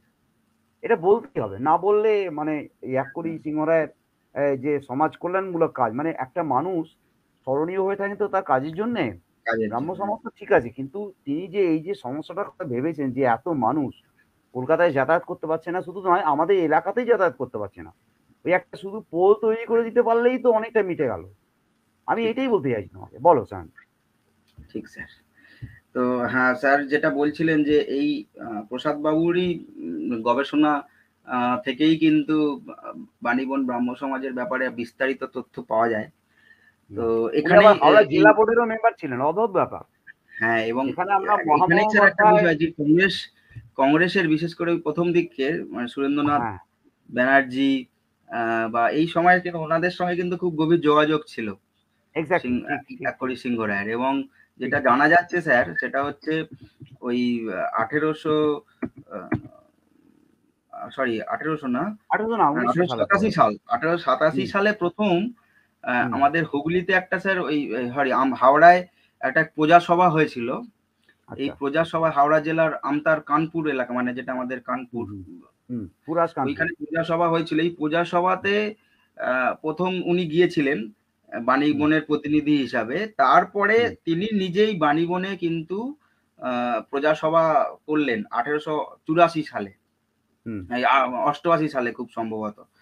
আ একটা ঠিক। প্রজাসভা করলেন। সেই প্রজাসভাতে কিন্তু সুরেন্দ্রনাথ বাবু, বরদাপ্রসন্ন বাবু, আমাদের হরপ্রসাদ শাস্ত্রী, উমাপদ বাবু এদের সবাইকে কিন্তু আমন্ত্রণ জানিয়েছিলেন। এবং এই যে হুম, আ এনাদের সঙ্গে যোগাযোগ শুরু হলো, আ তার ফলেই কিন্তু তিনি ব্রাহ্ম সমাজের সঙ্গে একটা যোগাযোগ তৈরি করলেন আমাদের এর সঙ্গে। আ সাধারণ ব্রাহ্ম সমাজের সঙ্গে উনার একটা হ্যাঁ, যোগাযোগ তৈরি হ্যাঁ। হলো। হুম, হুম, এবং এরপর তিনি কিন্তু ওখানে একটা সেন্টার তৈরি করলেন। যেখানে তিনি আ এবং এই সময় কিন্তু ওই আ আমাদের প্রিয়নাথ মল্লিকও কিন্তু উনাকে সহযোগিতার হাত বাড়িয়ে দিয়েছিলেন। এক্সাক্টলি। ঠিক, ঠিক, ঠিক, ঠিক। সেই সময় কিন্তু সবাইকে একসাথে নিয়েই সে সময় তিনি ওই এলাকাতে একটা ব্রাহ্ম সমাজ প্রতিষ্ঠা করলেন। কিন্তু সেটা তথাকথিত কোনো বিরাট ব্রাহ্ম সমাজ নয়। কিন্তু ওই বিভিন্ন মানুষজনকে নিয়ে তিনি কিন্তু একটা সেন্টার তৈরি করলেন। শিবনাথ হুম, শাস্ত্রী সরাসরি তাকে হেল্প করলেন হুম, এই ব্যাপারে। এবং তিনি যেহেতু তিনি একটা ওখানকার জনসেবায় কাজের সঙ্গে যুক্ত ছিলেন এবং বহু হুম, সমাজসেবামূলক কাজকর্ম করছেন। তিনিও হুম, কিন্তু একটা গার্লস স্কুল কিন্তু বাণীবনে তৈরি করেছিলেন। আ হুম। তো সেখানে উম বিভিন্ন রকমভাবে ওখানে আবার এক্টিভিটিস কি হতো জানো তো? ওখানে রবিবার দিন সকালবেলা উপাসনা হতো। হ্যাঁ, আগে ঘন্টা বাজানো হতো। ওই যেরকম মসজিদে আমাদের আজান দেওয়া হয়, ওরকম ওই সকালবেলার দিকে আগে ঘন্টা বাজানো হতো। ঘন্টা বাজালেই লোকজন জানতে পারত। তখন অনেক লোকজন ওখানে জুটতে শুরু করত। তারপরে এই উপাসনা শুরু হতো। রবিবার দিনটা শুরু মানে ছুটির দিন বলে অনেক লোকের সুবিধের জন্য রবিবারটাই বেছে নেওয়া হতো আরকি। বুঝতে পারছো এটা? আরেকটা হুম, ব্যাপার ছিল, সেটা হচ্ছে তোমার ওদের যে বাৎসরিক মানে অ্যানুয়াল যে ফেস্টিভাল, সেটা হচ্ছে জ্যৈষ্ঠী মাসের ১১ তারিখ থেকে ১৩ তারিখ পর্যন্ত। ২ দিন হবে। ব্রাহ্ম এটা মহোৎসব একদম যেটা হতো। ব্রাহ্ম মহোৎসব, রাইট। সেটা একদম হবেই। সেইখানে হুম, ওরা এই নগর কীর্তন, উপাসনা এইসব বিভিন্ন রকম তোমার কি বলে গান-টান ইত্যাদি বা আলোচনা এসবগুলো হতো আরকি। তখন ওই কৃষ্ণকুমার মিত্র সঙ্গে খুব রীতিমতন রসিকলাল রায় যাদের কথা বললাম তাদের সঙ্গে রীতিমতন ভালো যোগাযোগ একটা রয়েছে। হ্যাঁ বলো। হ্যাঁ, তো এই সময় স্যার কংগ্রেসের সঙ্গে একটা ভালো যোগাযোগ কিন্তু এদের তৈরি হয়েছিল, হুম, যেটা আমি অবশ্যই পাচ্ছি অবশ্যই। বিভিন্ন তথ্যতে। ঠিক ঠিক আহ, ঠিক তো ঠিক। যাই হোক, তো এইভাবে ব্রাহ্ম কার্যকর্ম চালাতে আচ্ছা, পোস্ট এরপর, অফিস তৈরি করেছিলেন এককরি সিংহ রায়। পোস্ট অফিস হ্যাঁ, করার এবং জন্য ওইখানে ওখানে একটা মানে পোস্ট অফিস যেটা ছিল না। যেটা যেটা স্যার যেটা স্যার খুব পায়োনিয়ার ওয়ার্ক, সেটা হচ্ছে ব্রাহ্মপল্লী, যেটার কথা আপনি বলছিলেন। হুম মানে এই ধরনের হুম। ব্রাহ্মপল্লীর কনসেপ্ট কিন্তু পশ্চিমবঙ্গে কোথাও নেই। না, ওই একটা জায়গা ছাড়া, রাইট, একদম কারেক্ট এইখানেই কথা বলেছেন। একমাত্র কারেক্ট বাণীবনেই ওয়ার্ড, কিন্তু এই একদম ব্রাহ্মপল্লী, কারেক্ট। যেখানে একদম ব্রাহ্মরাই থাকবে, তাদের জন্য রামরায় ঘর থাকবে। তৈরি, তাদের জন্য পুরো রাস্তাঘাট ঠিক তৈরি, তাদের জন্যই পুরো ফেসিলিটিস একটা পল্লী। ঠিক ঠিক ঠিক এইটা ঠিক। কিন্তু সেখানে তৈরি হয়েছিল, এবং প্রসাদ বাবু তো তিনি একদম মানে তথ্য দিয়ে দেখিয়েছেন যে হ্যাঁ। 2007 সালের আগে তিনি একটা তথ্য দিচ্ছেন যে এখানে এই ব্রাহ্ম পল্লীতে প্রায় 20-25 ঘর ব্রাহ্ম বসবাস করতেন তখনও। হুম। তখনও কতদিন পরে। এবং পরবর্তী ক্ষেত্রে আর সেইভাবে কেউ থাকেনি, এবং বর্তমানে তো আর কেউই সেভাবে নেই। ওই সিংহরায় পরিবারের না, কিন্তু এখানে একটা উল্লেখযোগ্য তথ্য আছে, সেটা হচ্ছে এককরি সিংহ রায় আমাদের হাওড়া জেলা বোর্ডের মেম্বার ছিলেন। আচ্ছা, জেলা বোর্ড যখন তৈরি হলো 1884-85 সাল নাগাদ, তখন ধরো মহামহোপাধ্যায় আমাদের ওই যে তোমাদের কি নামটা বলো, বিখ্যাত লোক যে আমাদের নারীটের মহেশচন্দ্র রায়রত্ন, উমেশচন্দ্র তিনি ন্যায় রত্ন। যেমন তিনি যেমন মেম্বার, তেমনি এই এককরি সিংহ রায় মেম্বার। তারপরে যখন উলুবেড়িয়া থেকে তোমার ওই যে বাণীবন বোর্ড, যেটা মানে উলুবেড়িয়াতে যে বোর্ডটা তৈরি হলো আর কি, ইউনিয়ন সেই বোর্ড। বোর্ডেরও উনি ইউনিয়ন বোর্ড, রাইট, ইউনিয়ন বোর্ডেরও মেম্বার হলেন, কারণ রাস্তা তৈরি করতে গেলে তো এদের সাহায্য লাগবে। কিন্তু হুম, মজার ব্যাপার হচ্ছে এই সমস্ত কাজগুলোই কিন্তু সাধারণ মানুষের টাকায় হয়েছে। হ্যাঁ, অর্থাৎ সাধারণ মানুষ প্রচুর, যেমন টাউন হল পুরোটাই আমাদের সাধারণ মানুষের টাকায় তৈরি হয়েছে। সেরকম ওই খাল নির্মাণ বলো বা পোস্ট অফিস তৈরি করা বা অন্যান্য যেসব উন্নয়নমূলক কাজ হয়েছে, পোস্ট অফিসটা তো তৈরি হয়েছে, সেটা তো অন্য ব্যাপার। তার জন্য প্রচুর মানে মানুষের সই টই নেওয়া হয়েছিল, বাণীবন পোস্ট অফিস যাতে মানে চিঠিপত্র পাওয়ার সুবিধা হয়, সেটাই বলছি না। কিন্তু আমি বলছি যে বাকি যে রাস্তাঘাট তৈরি বা ইত্যাদি কাজে সাধারণ মানুষের অর্থ সাহায্য একটা বিরাট বড় ব্যাপার ছিল। এই জিনিসটা হাওড়া জেলাতেই খুব বেশি পরিমাণে দেখা যায়। আমি দেখেছি, লক্ষ্য করেছি, হাওড়া জেলায় যেসব উন্নয়নমূলক কাজ হয়েছে সেখানে সাধারণ মানুষের যে অর্থ সাহায্যের ব্যাপারটা, এটা অত্যন্ত গুরুত্বপূর্ণ ভূমিকা নিয়েছে, কিন্তু কোনো ইতিহাসকারী এটাকে খুব একটা গুরুত্ব দেননি। হুম, দুঃখের বিষয় এটাই। কারণ একটা, ধরো সেকালে 30,000 টাকা জোগাড় করা মানে চারটিখানি ব্যাপার না। হুম, আমি তোমাকে একটা ছোট্ট উদাহরণ দিতে পারি, একটা শ্মশান তৈরির জন্য 14,000 টাকা সেকালে সমস্তটাই দেখা যাচ্ছে প্রাইভেট ডোনেশন। private, 14,000 টাকা দিয়ে একটা শ্মশান তৈরি হচ্ছে, একটা গ্রাম্য শ্মশান একেবারে। ঠিক, 14,000 টাকার ডোনেশনটা কারা দিচ্ছে? সব সাধারণ মানুষ। হুম, এটা ভাবা যায়? মানে কল্পনাই করা সেটাই, যায় না। অথচ হুম, আমরা এটাকে নিয়ে কোনো হাইলাইট করছি না। মানে কোনো ঐতিহাসিক, হাওড়ার খুব দুঃখের বিষয়, মানে নাম করা তাবড় তাবড় ঐতিহাসিক কিন্তু এই দিকটাকে খুব একটা গুরুত্ব দিচ্ছেন না। কিন্তু তারা তো টাকা দিয়েছেন, যেরকম মানুষই হন না কেন তিনি। হুম। টাউন হল তৈরির ব্যাপারটা আমার তো মনে হয় অনেক বেশি পরিমাণে গুরুত্ব দেওয়া উচিত। কারণ টাউন হল হুম, যে একটা মানে ওই যে দাবিটা উঠলো যে আমাদের একটা জায়গা দরকার যেখানে একটা ফোরাম নিয়ে আমরা আলোচনা করতে পারি। টাকাটা গভর্নমেন্ট কেন করবে এটা নিয়ে তুমি বলো? ব্রিটিশ সরকারের কি দায় পড়েছে? তারা ঠিক তাই। তোমাদের মতন শাসককে, প্রজাদেরকে আলোচনার জায়গা করে দেবে তোমাদের বিরোধিতা করার জন্য, বয়ে গেছে তাদের কাঁচকলা। কিন্তু তাদের বিরুদ্ধে রুখে দাঁড়িয়ে কেদারনাথ ভট্টাচার্যের মতন মানুষ বা অন্যান্য এইসব মানে তাবড় তাবড় মানুষ সংঘবদ্ধ হয়ে টাকা জোগাড় করে একটা হল তৈরি করা, তাদেরকেই আবার মানে তোমার পিস করে তাদের জায়গা নিয়ে, জায়গাটা তো ওদের নয়, জায়গাটা তো কিনতে হয়েছে, হল তৈরি করতে হয়েছে। ঠিক, মানে আমি বলছি যে গরমে গরমেই কাজটা হয়েছে। অনেকে বলেন তাঁবেদার, তাঁবেদার কথাটা বলা ঠিক নয়, কারণ ওদের সাহায্য ছাড়া তো এরা করতে পারবে না কাজটা, কিন্তু একদম। কাজটা তো এরা করিয়ে নিয়েছেন। আমার বক্তব্যটা এইটাই, যে সাধারণ মানুষের গুরুত্ব কিন্তু এখানে অনেক বেশি ছিল। বলো চান, প্লিজ। আমি তোমার মাঝে মাঝে একটু ইন্টারাপ্ট করে না, ফেলছি। না স্যার, একদম ঠিক। এই অ্যাডিশনাল ইনফরমেশন গুলো খুব ইন্টারেস্টিং। এগুলো জানা দরকার সবার। তো এই বাণীবন ব্রাহ্ম সমাজের গুরুত্বপূর্ণ যে কাজগুলো, সেগুলো যদি সংক্ষেপে বলি, সেটা হচ্ছে গুরুত্বপূর্ণ একটা কাজ হচ্ছে বাণীবন হোমিওপ্যাথি দাতব্য চিকিৎসালয়।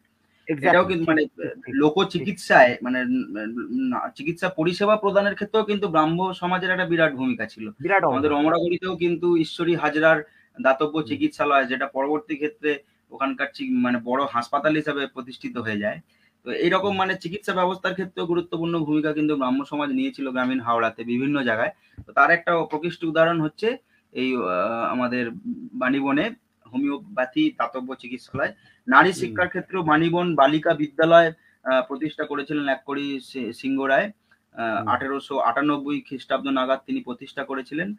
পরবর্তী ক্ষেত্রে এটাও কিন্তু একটা বড় গার্লস স্কুলে পরিণত হয়েছে এবং নারী শিক্ষার ক্ষেত্রে এই এলাকায় কিন্তু বিরাট ভূমিকা পালন করেছে। বাণীবন ব্রাহ্ম পল্লীর কথা তো আগেই বললাম। হ্যাঁ, এছাড়াও এছাড়াও এখানে স্যার বাণীবন পোস্ট অফিসের কথা আপনি বলেছিলেন এবং ফতেয়া আরেকটা হচ্ছে খেয়ার তোমার ওই তোমার এই পল্লীর কথা তো টিউবওয়েল, আপনি বললেন। টিউবওয়েল তৈরি করা, টিউবওয়েল একটা বিরাট হুম, ব্যাপার। 22 হ্যাঁ 23 সাল নাগাদ টিউবওয়েল গ্রামে, টিউবওয়েল তো ছিলই না বলতে গেলে, মানে আনাই খুব শক্ত ব্যাপার। মাটি খুঁড়ে টিউবওয়েল, তখন তো এত ডিপ টিউবওয়েলের ব্যাপারটা নয়, কিন্তু তবুও একটা টিউবওয়েল তৈরি করতে অনেক খরচা। বানিমনে কিন্তু টিউবওয়েল তৈরি হচ্ছিল ওই একর প্রথম সিংহরায় প্রথম নলকূপ স্থাপন প্রথম করেছিলেন তিনি নলকূপ, ইয়েস, 1922-23 সাল নাগাদ। 22 23 সাল নাগাদ। হুম। এছাড়াও বহু এটাই পোল তিনি বই খালের সঙ্গে যোগাযোগ তৈরির জন্য হ্যাঁ, বহু হ্যাঁ, পোল নির্মাণের ক্ষেত্রে কিন্তু হুম, গুরুত্বপূর্ণ ভূমিকা পালন করেছিলেন এককড়ি সিংহ রায়। ঠিক, ঠিক, ঠিক, ঠিক, এবং ঠিক, এই ঠিক। ওনাকে স্মরণে রেখেই কিন্তু একটা রাস্তা বর্তমানে এককড়ি হ্যাঁ, হ্যাঁ। সিংহ রায় রোড সিংহরায় রোড হিসাবে নাম কিন্তু দেওয়া আছে। প্রতিষ্ঠিত মানে এখনো হুম, রয়েছে। তো হুম, এইভাবে কিন্তু তিনি জনমানসে একটা বিরাট প্রভাব প্রতিষ্ঠা করেছিলেন। কিন্তু তার হুম, মৃত্যুর পর ব্রাহ্ম সমাজের ওই এলাকার ব্রাহ্ম সমাজে একটা পতন আসে এবং বর্তমানে কয়েকজন পরিবার যারা ওইখানে থাকেন তারাই ব্রাহ্ম কার্যকলাপ চালান। তবে এখনো কিন্তু মানে কলকাতার সাধারণ ব্রাহ্ম সমাজের সঙ্গে হাওড়ার যে প্রতিষ্ঠানের যোগাযোগ আছে সেটা কিন্তু এই বাণীবন ব্রাহ্ম সমাজের সঙ্গেই সরাসরি যোগাযোগ আছে এবং তাদের যে অনুষ্ঠানে কলকাতার যে অনুষ্ঠানে একদম বাণীবন ব্রাহ্ম সমাজের প্রতিনিধি হিসাবে কিন্তু এখনো ওখানকার মানুষজন যান, সে তথ্য আমি পেয়েছি এবং ওখানকার আচ্ছা, অনুষ্ঠানে অংশগ্রহণ করেন এবং বাহ! ওখান থেকেও বিভিন্ন কার্যকলাপে কিন্তু বাণীবনে আসেন তারা এবং হুম, বিভিন্ন রকমের সমাজ সেবামূলক কাজকর্ম ওখানে চলে। হুম, ওখানে একটা হোম আছে ছেলেদের ছেলে মেয়েদের থাকার জন্য, এখন চলে হুম, ওটা। ইন্দ্রজিৎ দাশগুপ্ত বলে একজন চালান, তার সঙ্গে কথা হলো কিছুদিন আগে। তো তিনি বলছিলেন যে কিভাবে মানে এখন নানা রকম মানে সমস্যার মধ্যে দিয়েও চলছেন। এই প্রতিষ্ঠান চলছে, ব্রাহ্ম সমাজ টিকে রয়েছে ওখানে। আহ, যেহেতু সবাই এখন ব্রাহ্ম সমাজে আর সেভাবে নেই, সবাই হিন্দু ধর্ম হয়ে গিয়েও কিন্তু ব্রাহ্ম আদর্শের প্রতি একটা টান থেকে বহু মানুষ ওখানে এখনো যোগাযোগ করেন এবং হুম, মাঝে মাঝে ওখানে বিভিন্ন সাংস্কৃতিক অনুষ্ঠান চলে। বিভিন্ন ব্রাহ্ম উপাসনা বা এই যে ব্রাহ্ম নেতাদের জন্মদিন পালন, বিশেষ করে রামমোহন কেশবচন্দ্র সেন বা আমাদের শাস্ত্রী মশাইয়ের এই সমস্ত ওনাদের জীবন মানে জন্মদিন মৃত্যুদিন এইসব পালিত হয়। এইভাবে বাণীবন কিন্তু এখনো টিকে ঠিকই রয়েছে, আছে। সজীব হুম, টিকে রয়েছে আর কি। হুম, তো আরেকটি ব্রাহ্ম সমাজ যেটি এখনো টিকে রয়েছে সেটা হচ্ছে আমাদের আহ, আন্দুল আন্দুল। ব্রাহ্ম সমাজ, আমি সেটাও এইটাই কিন্তু তোমায় স্যার বলতে টিকে যাচ্ছিলাম। রয়েছে আমি একটু একদম বলতে কিন্তু। যাচ্ছিলাম যে আমাদের আলোচনাটা এই আন্দুল দিয়ে শেষ করা হোক, কারণ অনেকটা হ্যাঁ সময় আমরা নিচ্ছি। হ্যাঁ হ্যাঁ পরে হ্যাঁ, দরকার খুব হলে আমরা সংক্ষেপেই আরেকদিন আলোচনা করব। আলোক দিন হতে পারে। বলো। খুব সংক্ষেপেই শেষ করে দিচ্ছি, সেটা হচ্ছে হুম, এই আন্দুল ব্রাহ্ম সমাজটা যে সেটাও কিন্তু একদম টিম টিম করেই বর্তমানে টিকে রয়েছে। কিন্তু এই ব্রাহ্ম সমাজ আন্দুল এলাকা কিন্তু আমাদের, যেটা আগের দিনে আমরা আলোচনায় বলেছিলাম যে হাওড়া জেলায় ব্রাহ্ম আন্দোলন বা ব্রাহ্ম কানেকশন যদি শুরু হয়ে থাকে সেটা আন্দুল থেকেই শুরু হয়েছে, কারণ কারেক্ট। সেই কাশীনাথ মল্লিক মথুরানাথ মল্লিকের কথা তো আমরা আগেই আলোচনা হুম, করেছি। অনেকটা আলোচনা করেছি, এইখানে অনেকটা। যে দীর্ঘ লেগেসি, যে দীর্ঘদিনের হুম, যে একটা লেগেসি, সেই 1815 সাল থেকে যে ঐতিহ্য চলে আসছে, সেই ঐতিহ্যের ধারা বয়েই কিন্তু শ্রীশচন্দ্র মল্লিকের নেতৃত্বে আন্দুলে কিন্তু ব্রাহ্ম আন্দোলন শুরু হয়।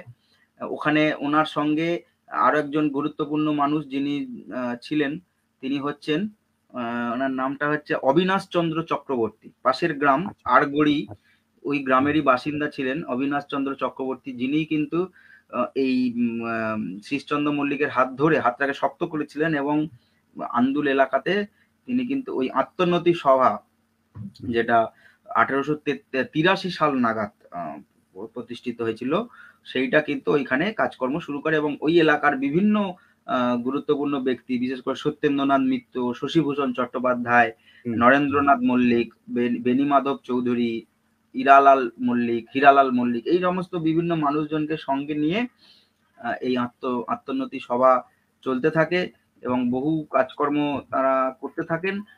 অবশেষে ওখানে কিন্তু এই ধীরে ধীরে ওখানে ব্রাহ্ম পুস্তক, ব্রাহ্ম ধর্মের বিভিন্ন পুস্তকের থেকে পাঠ, বিভিন্ন রকমের উৎসব পালন, এইভাবে ধীরে ধীরে সেখানে এটা চলতে থাকে। এবং তিনি ক্ষিতীন্দ্রনাথ ঠাকুরের সঙ্গে কিন্তু আমাদের শীষচন্দ্র মল্লিকের কিন্তু ভালো যোগাযোগ ছিল স্যার। এবং সেই সুবাদেই কিন্তু এই আদি যে ব্রাহ্ম সমাজ, যেটা আমাদের দেবেন্দ্রনাথ ঠাকুরের তৈরি যে ব্রাহ্ম তৈরি সমাজ, করা, সেই হ্যাঁ। ব্রাহ্ম সমাজের সঙ্গে কিন্তু এই আন্দুল ব্রাহ্ম সমাজের আত্মনতি সভার একটা কিন্তু গভীর যোগাযোগ ছিল। এবং হাওড়া জেলায় আদি ব্রাহ্ম সমাজের একমাত্র সেন্টার হিসাবে কিন্তু এই আন্দুল ব্রাহ্ম সমাজই কিন্তু বর্তমানে বর্তমানে মানে খুব সীমিতভাবেই টিকে রয়েছে। তো এই আন্দুল আত্মোন্নতি সভা, এদের গুরুত্বপূর্ণ কাজ ছিল কিন্তু দরিদ্র ওদের চিকিৎসা করা। তাদের একটা চিকিৎসালয় ছিল, সেই চিকিৎসালয়ে কিন্তু তারা গরিব মানুষদের চিকিৎসা করতেন এবং সাধারণ মানুষ থেকে মানে তারা ভিক্ষা করে করে টাকা জোগাড় করেই কিন্তু এটা কিন্তু এই চিকিৎসা কেন্দ্রটা কিন্তু চালাতেন। এছাড়াও সেখানে আরো অনেক অনেক রকমের কাজকর্ম চলতো। তারা একটা পাবলিক লাইব্রেরি তৈরি করেছিলেন আন্দুলে 1886 সালে, আন্দুল পাবলিক লাইব্রেরি। সেই লাইব্রেরিটা এখনো বর্তমানে আছে কিনা আমি জানি না। ওখানে কৃষ্ণচন্দ্র মল্লিক এবং শিবচন্দ্র মল্লিক তারা এই এই পাঠাগারের সভাপতি এবং সম্পাদক ছিলেন। শ্যামলদা এছাড়াও এটা নিয়ে আলোকপাত করতে পারেন, শ্যামল বেরা শ্যামলবাবু আমাদের বলতে যিনি পারবেন, আছেন, বা শ্যামলদা আমাদের হয়তো বলতে পারবেন। মোহনলাল বাবু, ওনার হ্যাঁ, বইটা মোহনলাল দেখতে বাবু হবে বলতে পারবেন, ওখানে হ্যাঁ। এই বিষয়ে ডিটেলে আছে কিনা, মানে এই পাঠাগারটা এখনো রয়েছে কিনা, এটা একটা গুরুত্বপূর্ণ বিষয়। তো এইভাবেই তিনি আদি ব্রাহ্ম সমাজের সঙ্গে একটা যোগাযোগ এবং পরবর্তী ক্ষেত্রে আদি ব্রাহ্ম সমাজেরই অনুমোদন নিয়ে এইখানে আন্দুল ব্রাহ্ম সমাজ প্রতিষ্ঠা হয় এবং তারা কাজকর্ম করতে থাকে। কিন্তু এখানেও ওই 78 সালের বন্যা একটা বিরাট প্রভাব ফেলে। 78 সালের বন্যাতে এদেরও এই ব্রাহ্ম যে মন্দিরটা ছিল সেটা ছিটে বেড়াতেই ছিল সব এবং নষ্ট এই হয়ে, হ্যাঁ। লাইব্রেরি দুটোই ভেঙে যায়। তারপরে লাইব্রেরি নতুন করে হয়েছে কিনা জানি না, কিন্তু ওই ব্রাহ্ম সমাজটা আবার নতুন করে ছিটে বেড়া দিয়েই আবার তৈরি হয়। তার ছবি হেমেন্দ্র বাবুর বইয়েতে আছে, একটা এটা আছে। টিনের চালে একটা ব্রাহ্ম সমাজের ছবি আছে। তো সেইটা এখন কি অবস্থায় আছে আমি শুনেছি, মোহনলাল বাবু এবং শ্যামল বাবু আমাকে বলেছিলেন যে ওখানে এখনো ব্রাহ্ম সমাজ আছে, কাজকর্ম হয়। তো সেটা এখন কি অবস্থায় আছে আমি জানি না। আমার যাওয়ার খুব ইচ্ছে আছে ওখানে, একবার আমরা পরবর্তী দেখার ইচ্ছে পর্যায়ে আছে নিয়ে যে এটা খোঁজ এখন খবর কি। নিয়ে একটু আলোচনা করা যাবে আরো। আমরা হ্যাঁ, সে এখন পরবর্তী কি পর্যায়ে পরিস্থিতি, আরেকটা এই আলোচনাতে মোটামুটি এটা নিয়ে স্যার, একটু বিস্তারিত এই মোটামুটি খবর আমাদের দেব। আলোচনা স্যার। তবে আমি শেষ করার মুখে একটা কথা বলি সায়ন, সেটা হচ্ছে যে এই আন্দুল ব্রাহ্ম সমাজের গুরুত্বটা অন্যান্য ব্রাহ্ম সমাজের গুরুত্বের তুলনায় অনেক বেশি আমাদের একদম। হাওড়া অঞ্চলে। কেন? কারণটা বলি। ওই যে তুমি মথুরানাথ মল্লিকের কথা বললে, সে ওই রামমোহনের সময় যে ব্রাহ্ম আন্দোলন তো সেভাবে রামমোহনের সময় চাগার দেয়নি, মানে না, না। কি বলবো, এইভাবে ব্রাহ্ম আহ, আন্দোলন ওইভাবে ছিল না। আন্দোলন মানে হিসেবে বিষয়টা তো চাগার দেয়নি। ব্রাহ্ম পরবর্তী ধর্ম ক্ষেত্রে। প্রতিষ্ঠাও হয়নি। রামমোহন রায় না, যেটা না। করেছিলেন সেটা হচ্ছে আত্মীয় সভা। হ্যাঁ। আর উনি একটা ব্রাহ্ম সমাজ তৈরি করেছিলেন বটে, কিন্তু সেটার কোনো নিয়ম নীতি বা তার কোনো ইত্যাদি নিয়ম নীতি, কোনো ফর্মাল পলিসি নীতি তিনি যেটাকে তৈরি বলে, ভাবে করেন। সেটা পলিসিটা তৈরি করেছিলেন পরবর্তীকালে দেবেন্দ্রনাথ ঠাকুর। দেবেন্দ্রনাথ কিন্তু আমি ঠাকুর যেটা তৈরি বলতে করেছেন। চাইছি সেটা হচ্ছে যে আন্দুল ব্রাহ্ম সমাজ, তার যারা পুরোধা পুরুষ ছিলেন আগেকার দিনে, সেই তৎকালীন রামমোহনের সময়কার, তারা যে কাজটা করেছিলেন সেটা হচ্ছে সতীদাহ প্রথা হাওড়া থেকে তুলে দেওয়া। এর একদম, পেছনে যে তাদের যে অবদান, এটা অস্বীকার করা যাবে না। তারপর ধীরে একদম। ধীরে ওদের হাত ধরে এই নারী শিক্ষার প্রসার, প্রথম হচ্ছে সতীদাহ প্রথা, এই জন্য মথুরানাথ মল্লিকের বাড়িতে একটা সভা হয়েছিল। আমার যতদূর মনে পড়ছে, আমি লিখেছি আমার বইতে, 1828 সাল। এই সময় হাওড়া এই সাঁতরাগাছি অঞ্চলে প্রচুর সতীদাহ হয়েছে। সেটা হুম। বিনয়ভূষণ রায় এবং আরো অনেকের বইতে তার উল্লেখ রয়েছে। আমি আমার বইতে একদম সরাসরি প্রমাণ দিয়ে দেখিয়েছি যে কিভাবে সতীদাহ হয়েছে শিবপুরে। যারা দেখেছেন আই উইটনেস, তাদের কথা রয়েছে। তো সেইটা ওদেরকে এমনভাবে নাড়া দিয়েছিল যে ওরা মিটিং করে এটার বিরুদ্ধে কিন্তু প্রতিবাদ করার চেষ্টা করছিল, মথুরানাথ মল্লিক বিশেষ করে। পরবর্তীকালে যখন এই তোমার এটা বন্ধ হলো, সতীদাহ প্রথাটা বন্ধ হলো, তখন শীষচন্দ্র মল্লিকের নেতৃত্বে যেটা হলো সেটা হচ্ছে ওই তোমার ফিমেল এডুকেশন, মানে হচ্ছে ওই মহিলা শিক্ষার বিস্তার, এবং তার সঙ্গে সঙ্গে আহ, বিজ্ঞান আলোচনার প্রসার বা ইত্যাদি, মানে ধারাটা বদলে গেল অন্যদিকে। ব্রাহ্ম আন্দোলনের যে গুরুত্ব, যেটা বলতেই হবে সায়ন, তুমি আমি দুজনেই স্বীকার করব, এবং যারা শুনছেন তারাও সকলে এক বাক্যে স্বীকার করবেন, যে অক্ষয় কুমার দত্তর কথা না বলে ব্রাহ্ম আন্দোলনের দিকটা শেষ করা যায় না। যিনি প্রথম আমাদের বাঙালিকে শিখিয়েছিলেন যে বিজ্ঞান চিন্তা না করলে, বিজ্ঞান চেতনা যদি না আসে, তাহলে একটা জাত কোনো বড় হতে পারে না। ঠিক। বিদ্যাসাগর যেমন আমাদের শিক্ষা দিয়েছেন, বিদ্যাসাগর আমাদের শিক্ষার প্রাণপুরুষ বলা যায়। অর্থাৎ বিদ্যাসাগরের হাত ধরে আমরা শিক্ষা নিয়েছি, কিন্তু অক্ষয় কুমার দত্তের হাত ধরে আমরা শিখেছি বিজ্ঞান কাকে বলে। বিজ্ঞান চেতনা না থাকলে কখনোই কিন্তু তোমার এই ধর্মের কুসংস্কার এড়িয়ে যাওয়া যাবে না। বেরিয়ে যাবে। এবং আমি এটা বলে শেষ করব, অক্ষয় কুমার দত্ত তাঁর শেষ উইলে লিখেছিলেন যে আমার মৃত্যুর পর ডেড বডি যেন 6 ঘন্টা রেখে দেওয়া হয়। এটা কিন্তু এখনকার রুল হচ্ছে ডেড বডি মিনিমাম 4 ঘন্টা রেখে দেওয়া হবে। 1886 সালে যখন অক্ষয় দত্ত মারা যান, তার আগে তিনি উইলে লিখছেন যে আমার মৃতদেহ যেন মিনিমাম 6 ঘন্টা রেখে দেওয়া হয়, এবং মাত্র 500 টাকা তিনি শ্রাদ্ধ কাজের জন্য খরচা করেছেন। লিখে দিচ্ছেন যে ওখানে কোনো রকম বাহুল্য করার দরকার নেই, বাকি টাকাটা সবটাই গরিব বাচ্চাদের মানে পড়াশোনা বা ইত্যাদি, চিকিৎসা ইত্যাদি নানা রকম কাজে তিনি দান করছেন। আমি এটা বলতে চাইছি যে একজন এত বড় বিজ্ঞান মনস্ক মানুষ, তিনি ব্রাহ্ম ধর্মের গোড়ার থেকে যুক্ত ছিলেন। তিনি আমাদেরকে এড়ার মানুষ, দুর্ভাগ্যবশত আমরা তার বাড়িটা উদ্ধার করতে পারছি না কেউই। এখনো পর্যন্ত ঠিক 1 বিঘে জমির উপর বাড়িটা পড়ে ঠিক রয়েছে।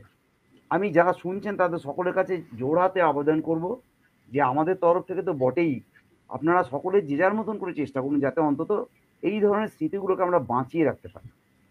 কারণ এই ইতিহাসগুলো যদি আমরা ভুলে যাই, তাহলে আমরা পূর্বপুরুষদের ইতিহাসটাকেই বিস্তৃত হয়ে যাবে।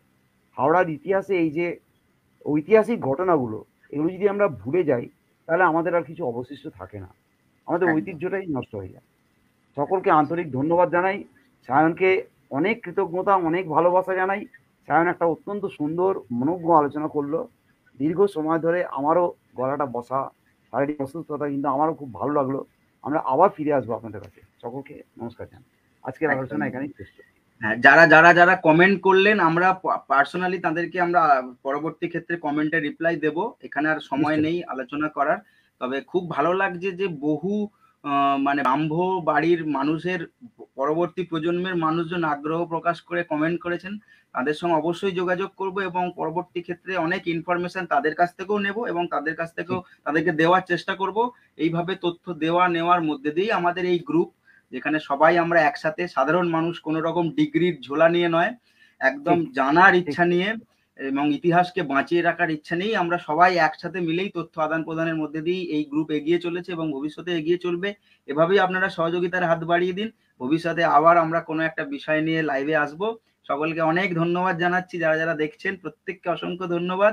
সবাই শেয়ার করুন। ইতিমধ্যেই স্যার 30টার বেশি শেয়ার হয়ে গেছে এই ভিডিওটা। বাহ, ভেরি গুড, আরো ভেরি গুড। বেশি করে মানুষদের কাছে পৌঁছে দিন। ঠিক আরো ঠিক ঠিক। বেশি করে ইতিহাসগুলো মানুষের কাছে পৌঁছে যাক, এই আশা নিয়ে আমরা আজকের অনুষ্ঠান শেষ করছি। অসংখ্য নমস্কার, ধন্যবাদ স্যার। সকলকে অসংখ্য নমস্কার, ধন্যবাদ। শুভরাত্রি। নমস্কার।